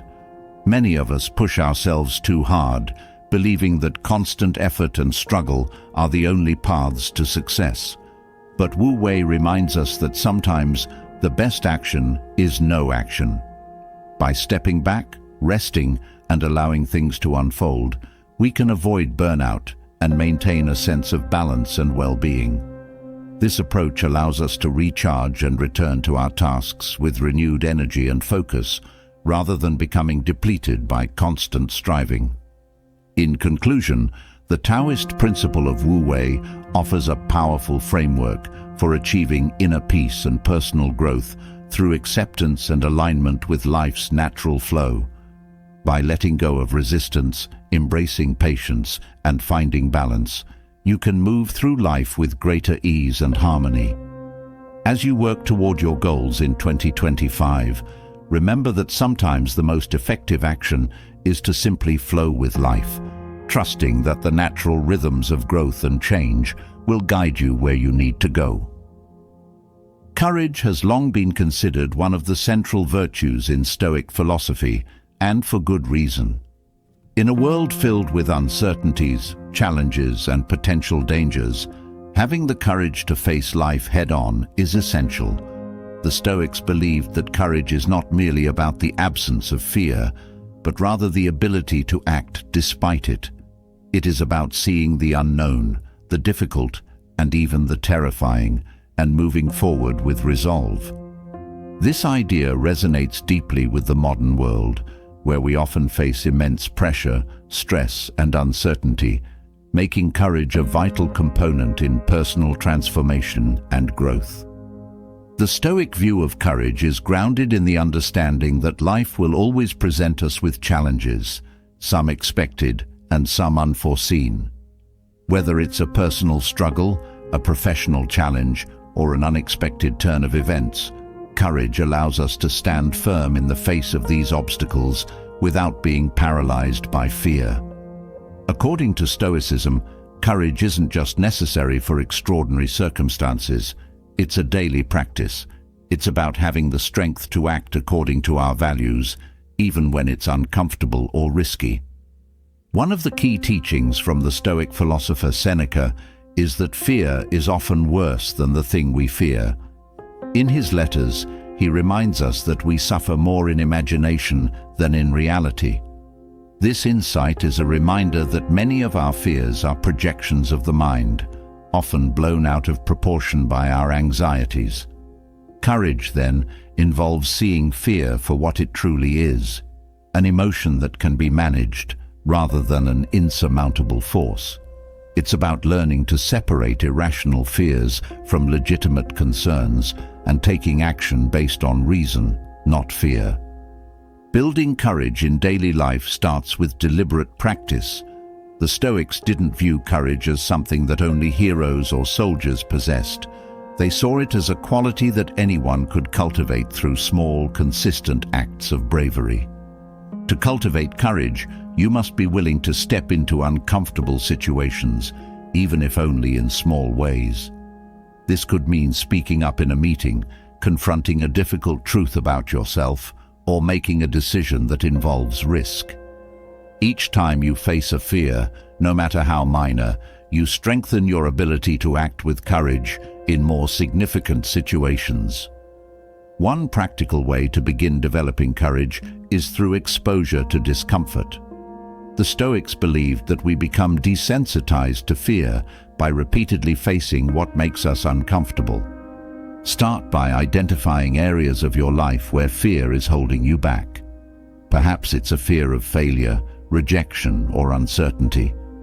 Once you've pinpointed these fears, challenge yourself to take small steps toward facing them. If you're afraid of public speaking, start by speaking up in a small group. If you're afraid of failure, take on a project that pushes you out of your comfort zone, knowing that failure is a possibility, but not a catastrophe.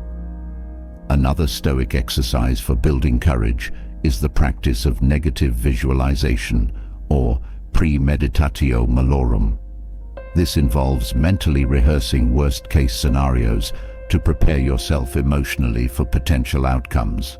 By imagining what could go wrong, you desensitize yourself to fear because you've already confronted the possibility in your mind. When you mentally prepare for the worst, you often find that the reality is far less daunting than your imagination. This exercise helps reduce anxiety and empowers you to take bold action, knowing that even if things don't go as planned, you are ready to face the consequences with courage and resilience. In addition to these practices, the Stoics emphasized the importance of keeping perspective. Marcus Aurelius, in his Meditations, often reflected on the insignificance of many of our fears in the grand scheme of things. He urged us to remember that life is fleeting and that many of the things we fear today will seem trivial in the future. By zooming out and taking a broader view, we can gain the courage to act without being consumed by immediate fears. This perspective helps us see that courage is not just about overcoming specific fears, but about living a life of integrity and purpose, even in the face of uncertainty. Ultimately, courage is not the absence of fear, but the mastery of it. By facing your fears deliberately and consistently, you build the mental and emotional strength to handle life's challenges with grace and resolve. This courage becomes a foundation for all other virtues, enabling you to live in alignment with your values and to pursue personal transformation with unwavering determination. In Stoic philosophy, one of the most important lessons is that while you cannot control external events, you have full control over your inner reactions. This principle is at the heart of emotional mastery, a key element in the Stoic approach to living a fulfilling life. The Stoics recognized that life is filled with events that can trigger emotional responses, whether it's anger, sadness, frustration, or fear. However, they believed that we have the power to choose how we respond to these emotions, and that mastery over our reactions is essential for achieving inner peace and resilience. The Stoic philosopher Epictetus famously said, "It's not what happens to you, but how you react to it that matters." This statement encapsulates the essence of emotional control.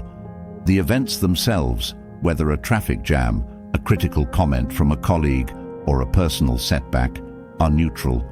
It's our interpretation of those events and the emotional responses we attach to them that determine how we experience them. Stoicism teaches that we have the ability to change our perspective and, by extension, our emotional state. One of the most powerful tools for mastering your emotions is mindfulness. By cultivating awareness of your thoughts and feelings in the moment, you create a space between the event and your reaction. In this space, you have the opportunity to choose how to respond, rather than being swept away by emotional impulses. This practice of mindfulness aligns with the Stoic practice of self-reflection and observation. When you become aware of your emotional triggers, you can begin to shift your response, moving from reactivity to intentional action. A practical technique for gaining control over your emotions is to practice cognitive distancing, a key element in Stoic thought. This involves taking a step back and viewing the situation from a more objective perspective. When something upsets you, ask yourself, is this event truly as catastrophic as it feels in the moment? Will it matter a year from now or even a week from now? This practice helps you to see things more clearly without the cloud of intense emotion and allows you to respond in a more rational and measured way. Another Stoic technique for emotional mastery is the use of mantras or guiding principles to anchor your thoughts in moments of stress. For example, when faced with a situation that provokes anger or frustration, you might remind yourself of the Stoic principle that we suffer more in imagination than in reality. Repeating this to yourself can help ground you in the present and remind you that your emotional response is not an inevitable reaction, but a choice you can control. Over time, these mantras become internalized and serve as mental touchstones that guide your responses. In moments of intense emotion, physical techniques can also help bring you back to a state of balance. The Stoics understood that the mind and body are interconnected, and that calming the body can help soothe the mind. Breathing exercises are particularly effective for this purpose. When you feel overwhelmed by emotion, try focusing on your breath. Take slow, deep breaths, inhaling for a count of 4, holding for 4, and exhaling for 4. This simple technique engages the parasympathetic nervous system, helping to calm the body and, by extension, the mind. Meditation is another powerful practice for developing emotional control. Stoic meditation, often referred to as contemplation or reflection, involves taking time each day to reflect on your thoughts, actions, and emotional responses. By regularly engaging in this practice, you become more attuned to your emotional patterns and can begin to intervene earlier when unhelpful emotions arise. Over time, meditation helps you cultivate a sense of inner calm and resilience, allowing you to face life's challenges without being thrown off balance by emotional turbulence. It's important to remember that emotional mastery is not about suppressing or denying your feelings. The Stoics did not advocate for emotionless living. Rather, they encouraged developing the ability to observe emotions without being controlled by them. Emotional control is about responding to emotions in a way that aligns with your values and serves your long-term well-being. It's about being the master of your emotions rather than their slave. Incorporating these Stoic techniques into your daily life can lead to a profound shift in how you experience the world. Instead of reacting impulsively to every emotional trigger, you begin to respond with intention and clarity. This doesn't mean that you won't feel emotions. Stoics were human after all. But it means that you won't be ruled by them. By mastering your emotional responses, you gain greater control over your life and open the door to deeper peace, fulfillment, and resilience. As you continue your journey towards self-reinvention in 2025, emotional control will be one of the most valuable skills you can develop. By learning to manage your reactions, you create a foundation of inner stability that allows you to navigate life's ups and downs with grace and strength. Your journey towards self-reinvention in 2025 is not only shaped by the actions you take, but also by how you perceive the world around you. The Stoics understood this well, emphasizing that it's not external events that disturb us, but rather how we interpret those events. This concept forms the foundation of cognitive reframing, a practice that enables us to take control of our perceptions and ultimately our emotional and mental well-being. The power to rewrite your narrative is the power to transform how you experience life, particularly in the face of challenges. Cognitive reframing is a technique that allows you to shift the lens through which you view a situation. Imagine you're facing a setback at work. Maybe a project didn't go as planned, or you didn't get the recognition you were hoping for. Your initial reaction might be to feel defeated or frustrated, interpreting the situation as a failure. However, cognitive reframing encourages you to look at that same event from a different perspective. Instead of seeing it as a failure, you could view it as a learning experience, a valuable lesson that will help you improve in the future. This shift in perception transforms a potentially negative experience into a constructive one. The Stoic philosopher Epictetus was a master of reframing. He famously said, "It's not what happens to you, but how you react to it that matters." This idea lies at the heart of cognitive reframing. You cannot control the external events in your life. Things will go wrong, people will disappoint you, and challenges will arise. But what you can control is how you interpret those events, and in turn, how you respond. This practice empowers you to become the author of your own story. rather than a passive observer of your circumstances. Rewriting your narrative begins with awareness. The next time you find yourself in a situation that triggers a negative emotional response, pause for a moment. Take a step back and examine your thoughts. Are you interpreting the situation in a way that disempowers you? Are you focusing solely on the negative aspects? If so, challenge those interpretations. Ask yourself, is there another way to view this situation? Often, you'll find that there are multiple ways to interpret the same event, and choosing an empowering narrative can dramatically alter your emotional state. One exercise to practice cognitive reframing is to keep a journal of your daily experiences, particularly those that provoke strong emotional reactions. At the end of each day, take a few moments to reflect on the events that stood out to you. Write down your initial interpretation of the event, how you felt and what you thought about the situation. Then, challenge yourself to find an alternative interpretation. How could this experience be viewed as an opportunity for growth? What lessons can you extract from it? Over time, this practice trains your mind to automatically seek out more empowering narratives, even in difficult situations. Cognitive reframing is not about ignoring reality or pretending that everything is always positive. It's about recognizing that you have a choice in how you interpret events.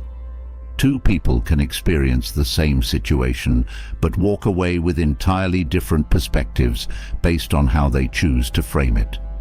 By practicing cognitive reframing, you develop the mental flexibility to adapt to life's challenges and to see obstacles as opportunities for growth and learning.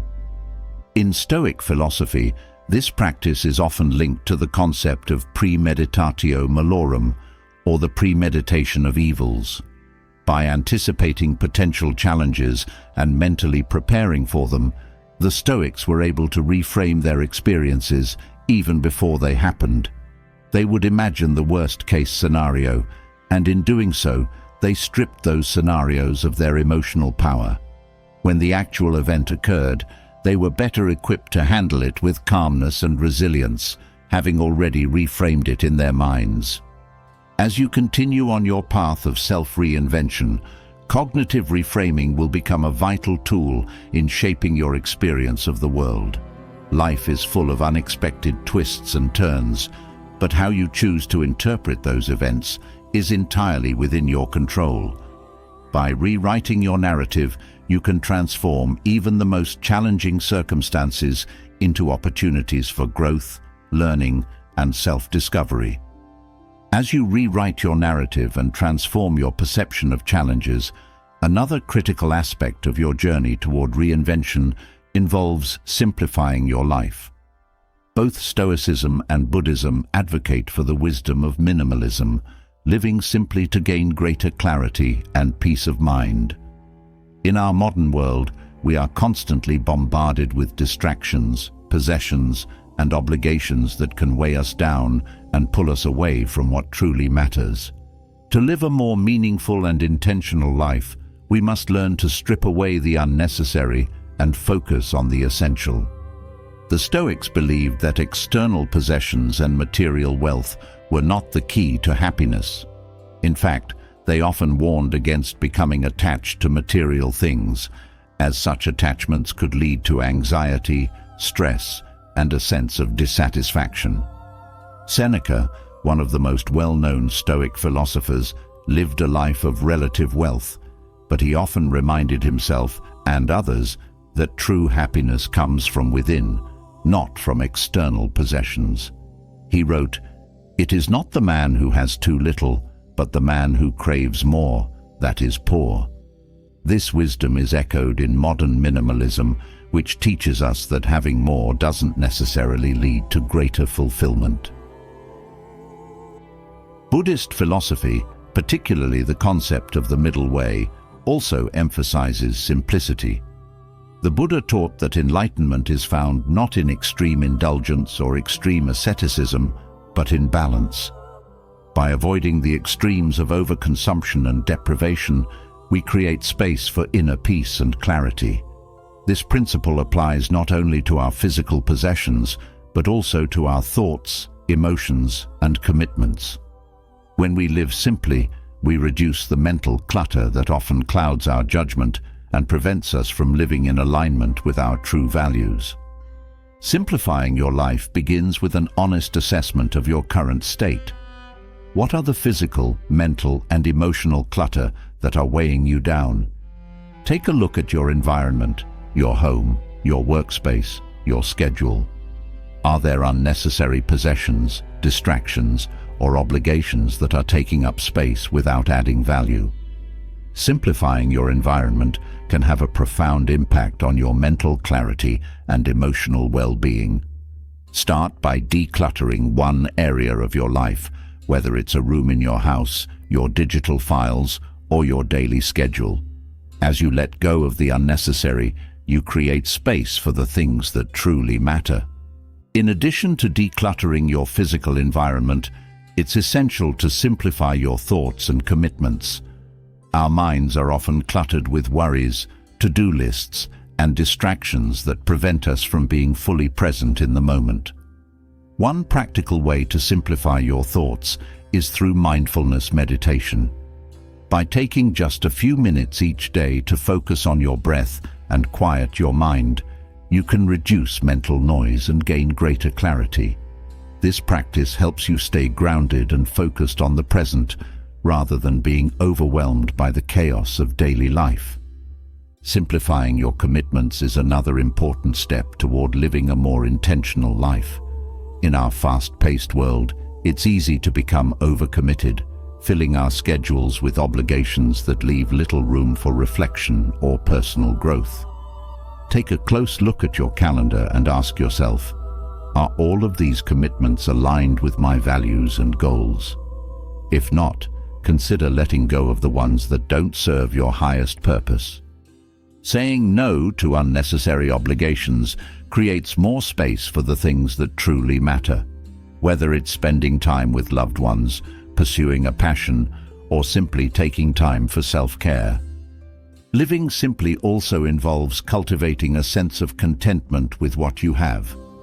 In a consumer-driven society, we are constantly bombarded with messages that tell us we need more possessions, more achievements, more experiences to be happy. But the truth is, happiness is not found in acquiring more. It's found in appreciating what we already have. Practice gratitude daily by reflecting on the things you are thankful for. This simple habit shifts your focus away from what you lack and toward what you already possess, fostering a sense of peace and fulfillment. By embracing the wisdom of minimalism, you free yourself from the distractions and clutter that can prevent you from living a meaningful and intentional life. Simplifying your environment, thoughts, and commitments creates space for personal growth, clarity, and peace of mind. As you continue your journey of self-reinvention, remember that less is often more. By focusing on what truly matters, you can live a life that is aligned with your values and filled with purpose. Human connection, in its most profound form, is a cornerstone of personal growth and self-reinvention. Throughout history, philosophers like Aristotle and the Stoics have recognized the essential role that relationships play in shaping our character, guiding our decisions, and nurturing our wisdom. For Aristotle, friendship was more than just a social necessity. It was one of the highest forms of virtue, a relationship built on mutual respect, shared values, and a commitment to each other's moral improvement. The Stoics, similarly, saw virtuous friendships as a means to strengthen one's journey toward wisdom and personal growth, reinforcing the idea that human beings are inherently social creatures who thrive in meaningful connection with others. Aristotle famously distinguished between three types of friendships: friendships of utility, friendships of pleasure, and friendships of virtue. The first two categories, based on mutual benefit or shared enjoyment, are transient and often dependent on external circumstances. Friendships of virtue, however, are deeper and longer-lasting, as they are built on mutual admiration for each other's character and a shared commitment to living virtuously. Such relationships are not driven by what one can get from the other, but rather by a genuine desire to support each other's growth and flourishing. In friendships of virtue, the relationship becomes a space where both individuals can challenge each other to become better versions of themselves. In the context of self-reinvention, cultivating virtuous relationships is vital. These connections provide a support system that encourages growth, reflection, and wisdom. When surrounded by people who share your commitment to living according to higher values, you are more likely to stay focused on your path of transformation. Moreover, these friendships allow for honest feedback. Your friends can hold up a mirror to your actions and attitudes, helping you see yourself more clearly and adjust your course when necessary. To cultivate such relationships, empathy and understanding must be at the forefront of your interactions. Empathy involves stepping into the shoes of another person, seeing the world from their perspective, and responding with compassion and care. By practicing empathy, you deepen your connection with others, fostering an environment where both parties feel heard, valued, and supported.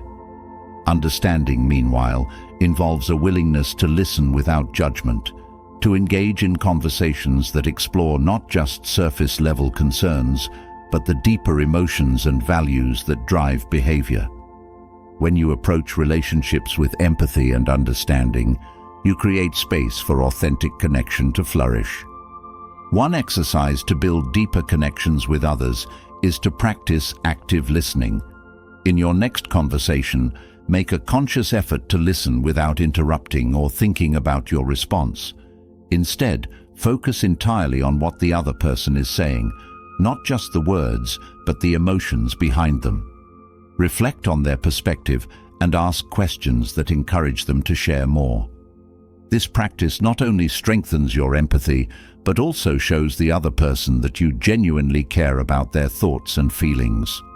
Over time, this deepens the bond between you, creating a relationship rooted in trust and understanding. Another way to foster virtuous relationships is to engage in shared activities that promote growth. Whether it's a book club where you discuss philosophical ideas, a fitness group that challenges each other to push physical limits, or simply a friendship where you hold each other accountable for personal goals, these activities provide a structure for mutual support and development. The key is to surround yourself with individuals who inspire you to be your best self, people who challenge you intellectually, morally, and emotionally. It's also essential to evaluate the quality of your current relationships. Are there connections in your life that drain your energy or pull you away from your values? Are you investing time in friendships that are based solely on convenience or shared pleasure rather than mutual growth? While it's important to have light-hearted friendships, it's equally important to prioritize relationships that align with your deeper values and goals. Sometimes this means letting go of friendships that no longer serve your growth, freeing up space for connections that support your reinvention. In Stoic philosophy, relationships are not only about companionship, but also about practicing virtue. The Stoics believed that every interaction with others is an opportunity to practice patience, kindness, humility, and wisdom. Through the lens of Stoicism, every relationship, whether it's with a close friend or a stranger, offers a chance to cultivate your moral character. By approaching relationships with this mindset, you turn daily interactions into moments of growth and learning, constantly refining your ability to connect with others in a meaningful and virtuous way. As you continue to build strong, virtuous relationships, you'll notice that these connections not only enhance your personal growth, but also provide a sense of purpose and fulfillment. Human beings are wired for connection, and when those connections are rooted in shared values and mutual support, they become a powerful catalyst for self-reinvention. While human connection forms the foundation for emotional and moral support, mental toughness is the inner fortitude that allows you to endure life's difficulties with calmness and resilience. In Stoic philosophy, mental toughness is not about suppressing emotions or pretending that hardships don't exist. Rather, it's about cultivating the strength to face challenges with a clear mind and a steady heart. This quality, often referred to as fortitude, is essential for anyone seeking to recreate themselves and live according to higher principles. The Stoics understood that life is filled with obstacles, setbacks, and suffering. Yet they believed that these challenges are not inherently negative. Instead, they are opportunities to test and strengthen one's character. Marcus Aurelius, the Roman emperor and Stoic philosopher, famously wrote, "The impediment to action advances action. What stands in the way becomes the way." This Stoic principle teaches that the obstacles you face are not roadblocks, but stepping stones toward growth. Mental toughness, therefore, is the ability to see challenges as opportunities for improvement, rather than threats to your well-being. One of the most powerful tools for building mental toughness is the practice of voluntary discomfort, a Stoic exercise designed to train the mind to endure hardship. By deliberately exposing yourself to discomfort in small ways, such as taking cold showers, fasting for a period of time, or abstaining from certain luxuries, you strengthen your capacity to endure difficulties with grace. These exercises are not about self-punishment. Rather, they are about cultivating resilience and preparing yourself to face real challenges with a calm and steady mind. Another Stoic exercise for building mental resilience is the practice of negative visualization. This involves imagining worst-case scenarios in your mind, not to dwell on them, but to prepare yourself emotionally for whatever may come.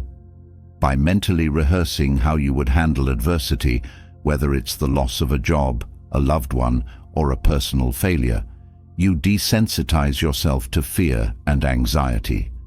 This practice helps you build emotional armor, allowing you to face life's uncertainties with a sense of calm and acceptance. In addition to these Stoic exercises, self-reflection plays a crucial role in building mental toughness. At the end of each day, take a few moments to reflect on how you responded to challenges. Did you remain calm and composed, or did you allow emotions to cloud your judgment?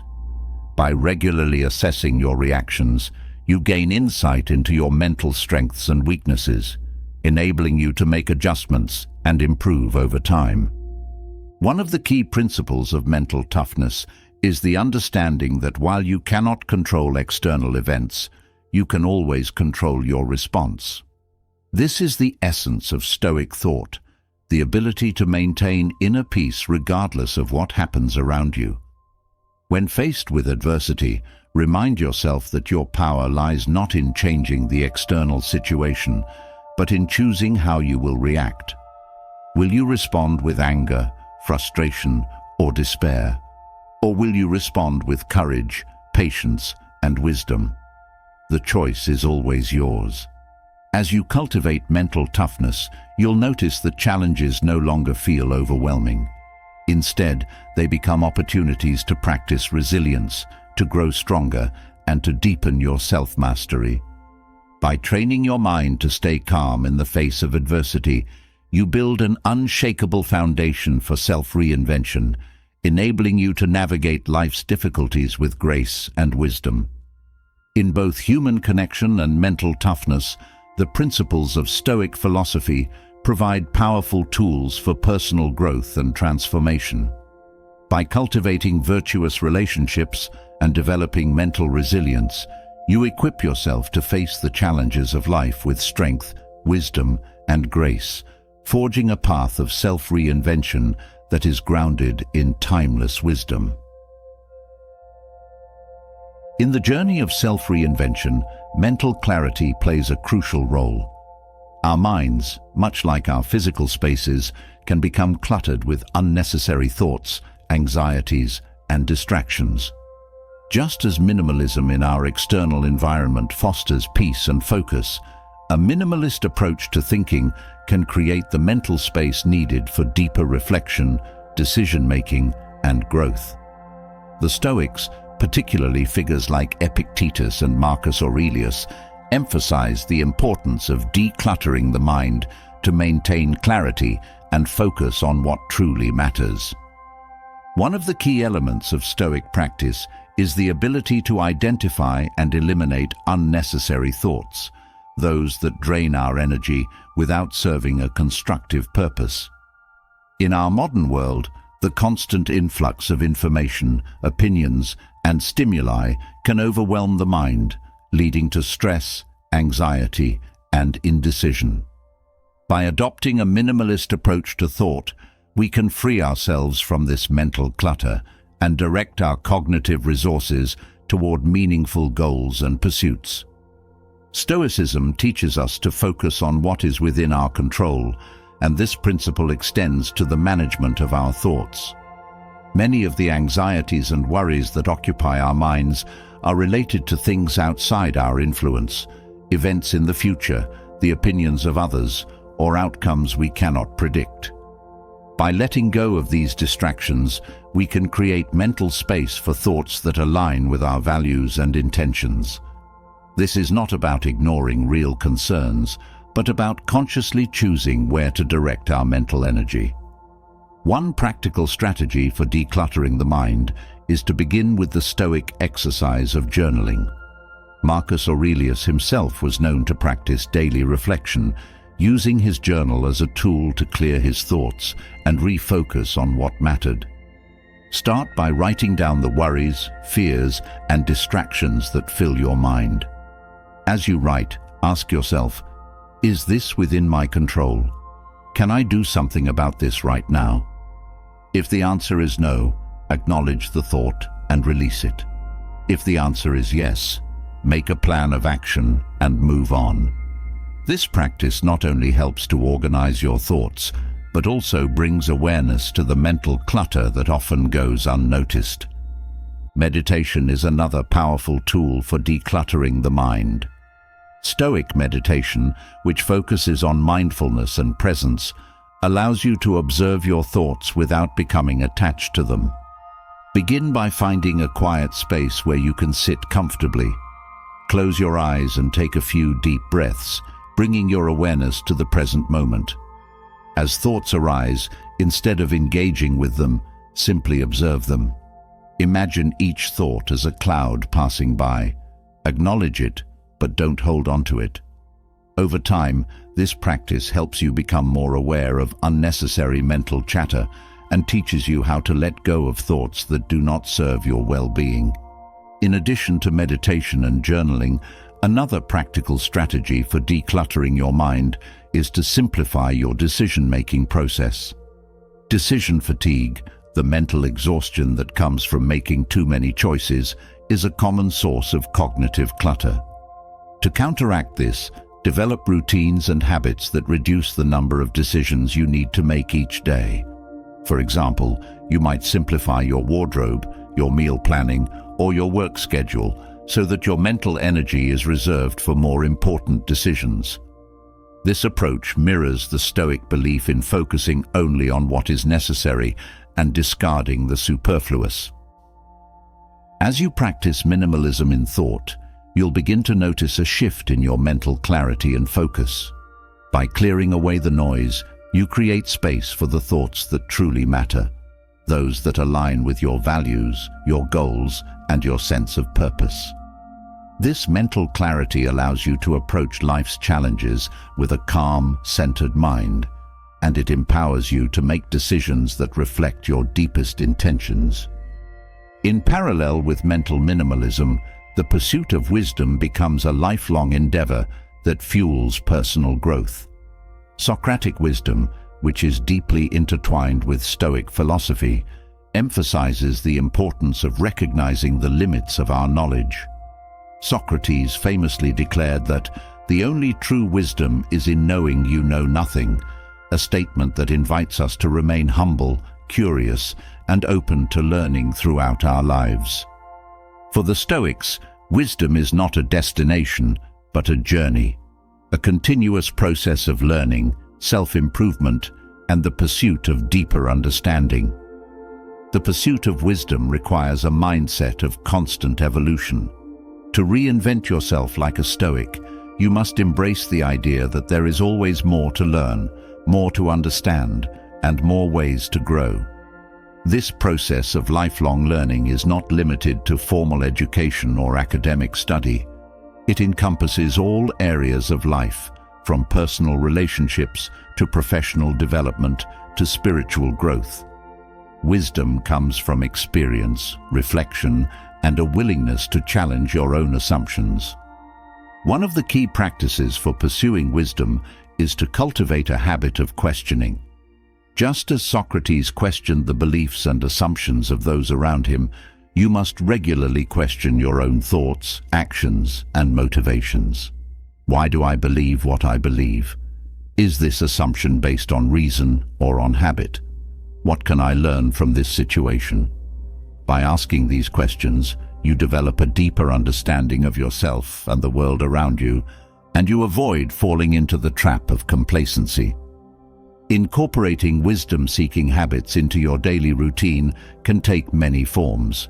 Reading, for example, is one of the most accessible ways to expand your knowledge and deepen your understanding of different perspectives.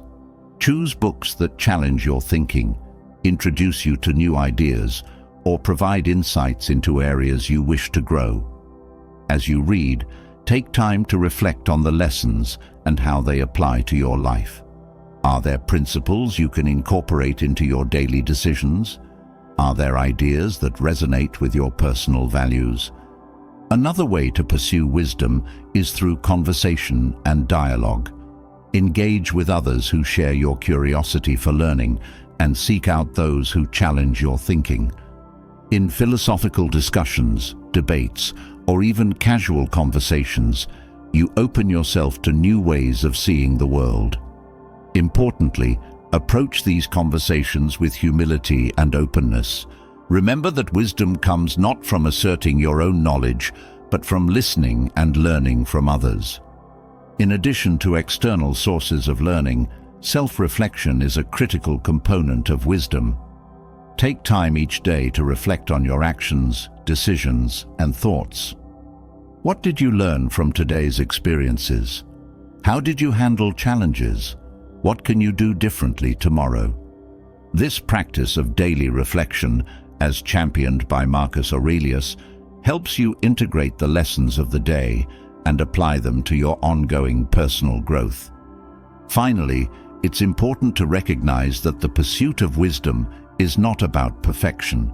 The Stoics understood that we are all fallible and that the path to wisdom is one of continuous improvement, not flawless execution. Be patient with yourself as you learn and grow, and embrace the setbacks and mistakes as valuable learning opportunities. Wisdom comes not from avoiding failure, but from reflecting on it and using it to guide your future actions.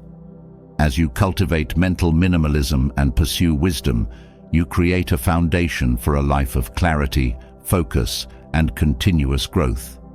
These practices empower you to navigate the complexities of life with a calm, centered mind, and they guide you toward a deeper understanding of yourself and the world around you. In the process, you not only reinvent yourself, but also align your actions, thoughts, and goals with the timeless wisdom of the Stoics and other great philosophical traditions. Finding joy in the present is a core Stoic principle, one that underscores the belief that true contentment can only be found in the here and now.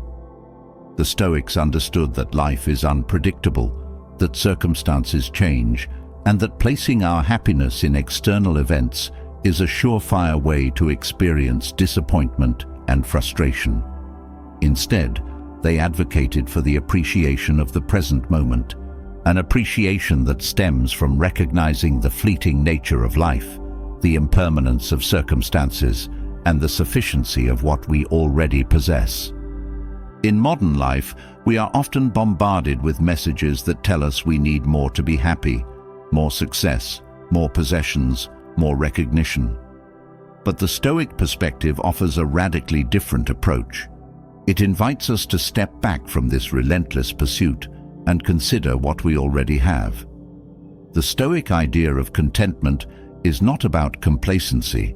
It's about cultivating gratitude for the present moment and recognizing that, no matter the external conditions, there is always something to be grateful for.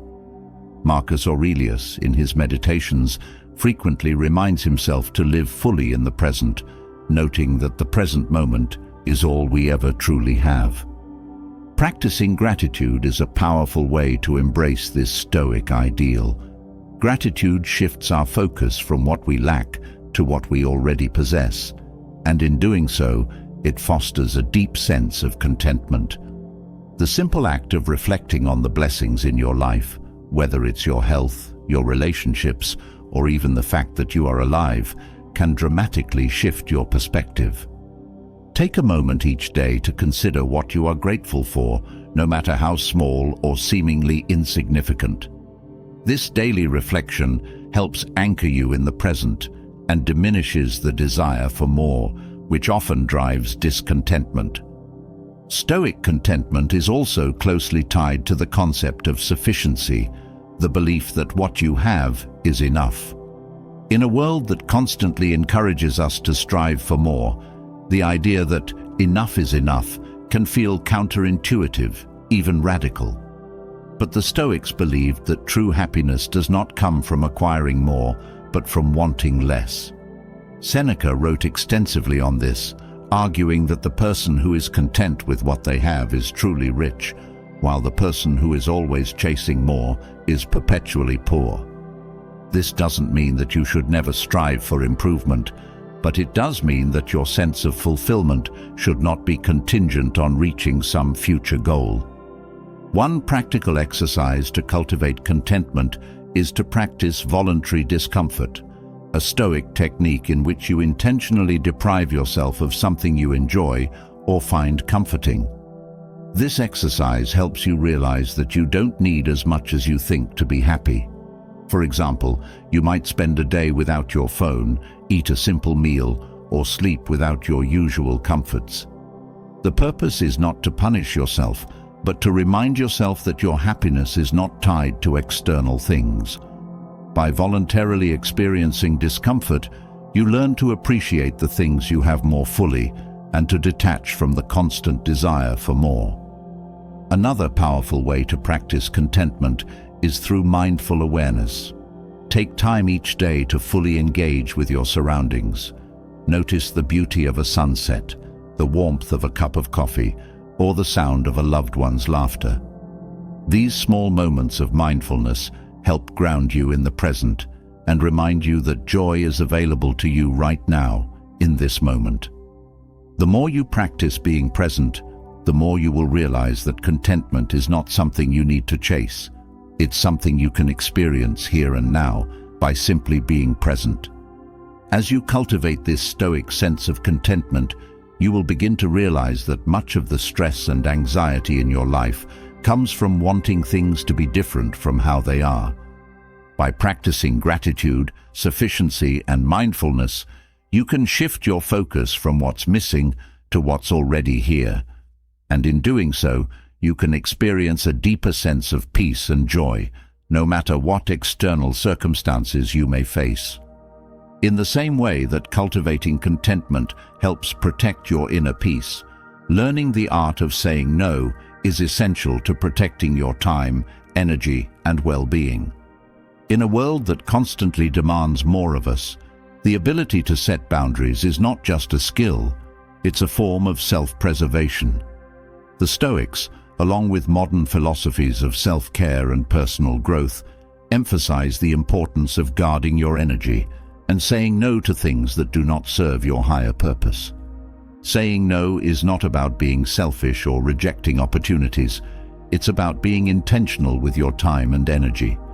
In Stoic thought, your time is one of your most valuable resources, and once it's spent, you can never get it back. Seneca's famous essay, On the Shortness of Life, reminds us that life is short and that we often waste it on things that don't truly matter. The art of saying no is about recognizing that your time and energy are finite, and that in order to live a fulfilling and purposeful life, you must be selective about where and how you invest them. Many people struggle with saying no because they fear disappointing others or missing out on opportunities. But when you say yes to everything, you dilute your energy and spread yourself too thin. Instead of focusing on the things that truly matter to you, your personal growth, your relationships, your well-being, you end up overwhelmed, stressed, and unable to give your best to anything. Learning to say no is about prioritizing your well-being without guilt, understanding that by protecting your time and energy, you are better able to show up fully for the things that truly matter. One of the first steps in mastering the art of saying no is to clarify your values and priorities. What matters most to you? What are your goals for 2025? Once you have a clear sense of your priorities, it becomes easier to evaluate requests and opportunities.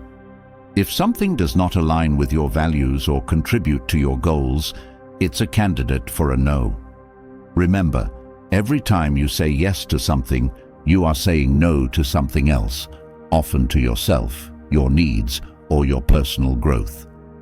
Practicing saying no requires both self-awareness and assertiveness. It's important to recognize when you are feeling stretched too thin or when a request doesn't align with your priorities. Once you recognize this, you can respond with clarity and kindness. Saying no doesn't have to be harsh or abrupt. It can be done with grace and respect. For example, instead of saying, "I can't," try saying, "I'm focusing on other priorities right now," or "I don't have the bandwidth to take this on at the moment." These responses are respectful of both your time and the other person's needs. One exercise to practice setting boundaries is to start small. Begin by identifying one or two areas in your life where you feel overcommitted or stretched too thin. It might be work, social engagements, or even family obligations. Then, choose one thing you can say no to in each of these areas. Practice delivering your no with clarity and confidence, and notice how it feels. Over time, you'll build the muscle of saying no and find that it becomes easier and more natural. Another powerful exercise is to schedule time for yourself, time that is non-negotiable and protected from external demands. This could be time for reflection, rest, or personal projects. By setting aside dedicated time for yourself, you create a buffer that helps you avoid burnout and ensures that you have the energy to pursue the things that truly matter to you. Ultimately, learning the art of saying no is about reclaiming your time, energy, and focus. It's about recognizing that you have the right and the responsibility to protect your well-being. By practicing the Stoic principles of intentionality and clarity, you can create boundaries that allow you to live with greater purpose and fulfillment. Recreating yourself is not a one-time event, but a continuous process of growth, reflection, and action. The journey you've embarked on by exploring these 25 steps is one that requires dedication, patience, and an unwavering commitment to becoming the best version of yourself. The insights gathered from Stoic philosophy and other philosophical schools are not meant to be lofty ideals removed from reality. They are practical, grounded tools to help you navigate modern life with clarity, resilience, and purpose. Throughout these chapters, we've woven together timeless wisdom from Stoicism, existentialism, Buddhism, Taoism, and more, showing how ancient philosophies offer transformative approaches to personal reinvention. From the foundational Stoic principles of virtue, wisdom, and resilience to the existential call to create your essence through deliberate actions, each philosophy brings something valuable to the table. These aren't abstract theories, but practical frameworks you can apply directly to your life in 2025 and beyond. If there's one thing to take away from this journey, it's the idea that transformation is a daily practice. It's not about making one grand sweeping change, but about taking consistent small steps every day.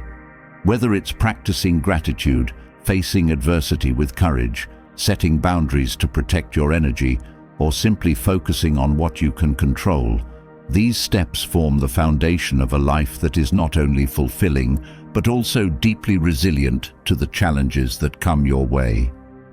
The Stoics, particularly Marcus Aurelius, emphasized the importance of daily reflection. As you move through life, take time each day to assess your actions, your thoughts, and your progress.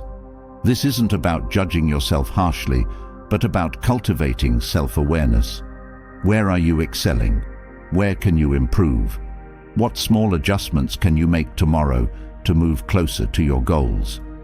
By incorporating this daily habit, you not only keep yourself on the path of growth, but also reinforce the idea that personal reinvention is a continuous, evolving process. One of the most powerful ideas we've discussed is the Stoic practice of focusing on what you can control. This is where real power lies, not in trying to bend the world to your will, but in mastering your own mind, your own actions, and your own responses. Epictetus reminded us that the only things truly within our control are our thoughts, decisions, and behaviors. Everything else, external events, the actions of others, the outcomes of our efforts, are beyond our control. By internalizing this principle, you free yourself from the anxiety of trying to control the uncontrollable and focus your energy where it can make the most impact. In embracing the challenges of life, the Stoic concept of amor fati, loving your fate, teaches us to see every experience, every hardship, every triumph, and every setback as a necessary part of our journey.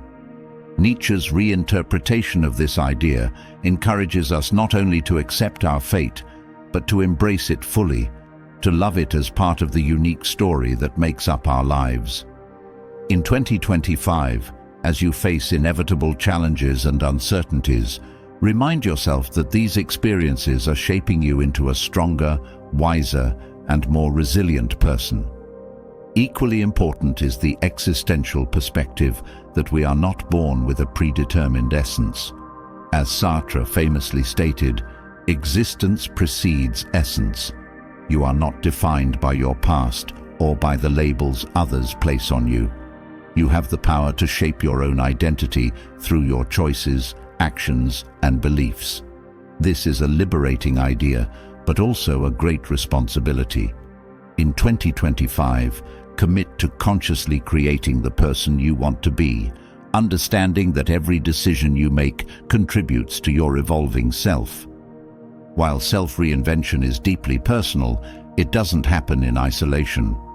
Aristotle and the Stoics emphasized the importance of virtuous relationships and meaningful human connections. As you work on yourself, also invest in the people around you. Surround yourself with those who inspire you, challenge you, and support your growth. Build relationships based on mutual respect, empathy, and understanding, knowing that these connections are essential to a fulfilling life. As you navigate this journey, remember the importance of balance, what the Buddhists call the middle way. Avoid the extremes of overindulgence or deprivation, and instead seek harmony in all areas of your life. This balance applies not only to material possessions, but also to your mental and emotional states. The practice of minimalism, both in your environment and in your thoughts, can help you stay focused on what truly matters, reducing distractions and freeing up energy for the things that align with your values. Ultimately, the goal of these 25 steps is to create a roadmap for living a life of purpose, wisdom, and peace. The philosophies we've explored provide tools to help you navigate the complexities of modern life while staying grounded in timeless truths. In a world that often feels chaotic and unpredictable, these ancient insights offer clarity and guidance. As you move forward into 2025, take daily action toward your transformation. It's easy to get caught up in the busyness of life, but real growth happens in the small, consistent steps you take each day. Whether it's practicing self-discipline, reflecting on your progress, or cultivating gratitude for the present moment, these actions accumulate over time, leading to profound and lasting change. And remember, self-reinvention is not about striving for perfection. It's about embracing the process of becoming, of continuously evolving, learning, and growing. You will make mistakes. You will face setbacks. But each of these moments is an opportunity to learn more about yourself, to strengthen your character, and to refine your path. In closing, the journey of self-reinvention is one of the most rewarding pursuits you can undertake. It requires courage, commitment, and a willingness to embrace discomfort and uncertainty. But by applying the wisdom of Stoicism, existentialism, and other philosophical traditions, you can navigate this journey with grace, resilience, and clarity. The tools are in your hands. Now, it's up to you to take action, to apply these insights to your life, and to step confidently into 2025 as a person who is not only recreating themselves, but living in alignment with their highest values and aspirations. Let the wisdom of the ancients guide you, but remember that the power to transform lies within you. This is your journey, your story. Make it one that reflects the best of who you are and who you are becoming.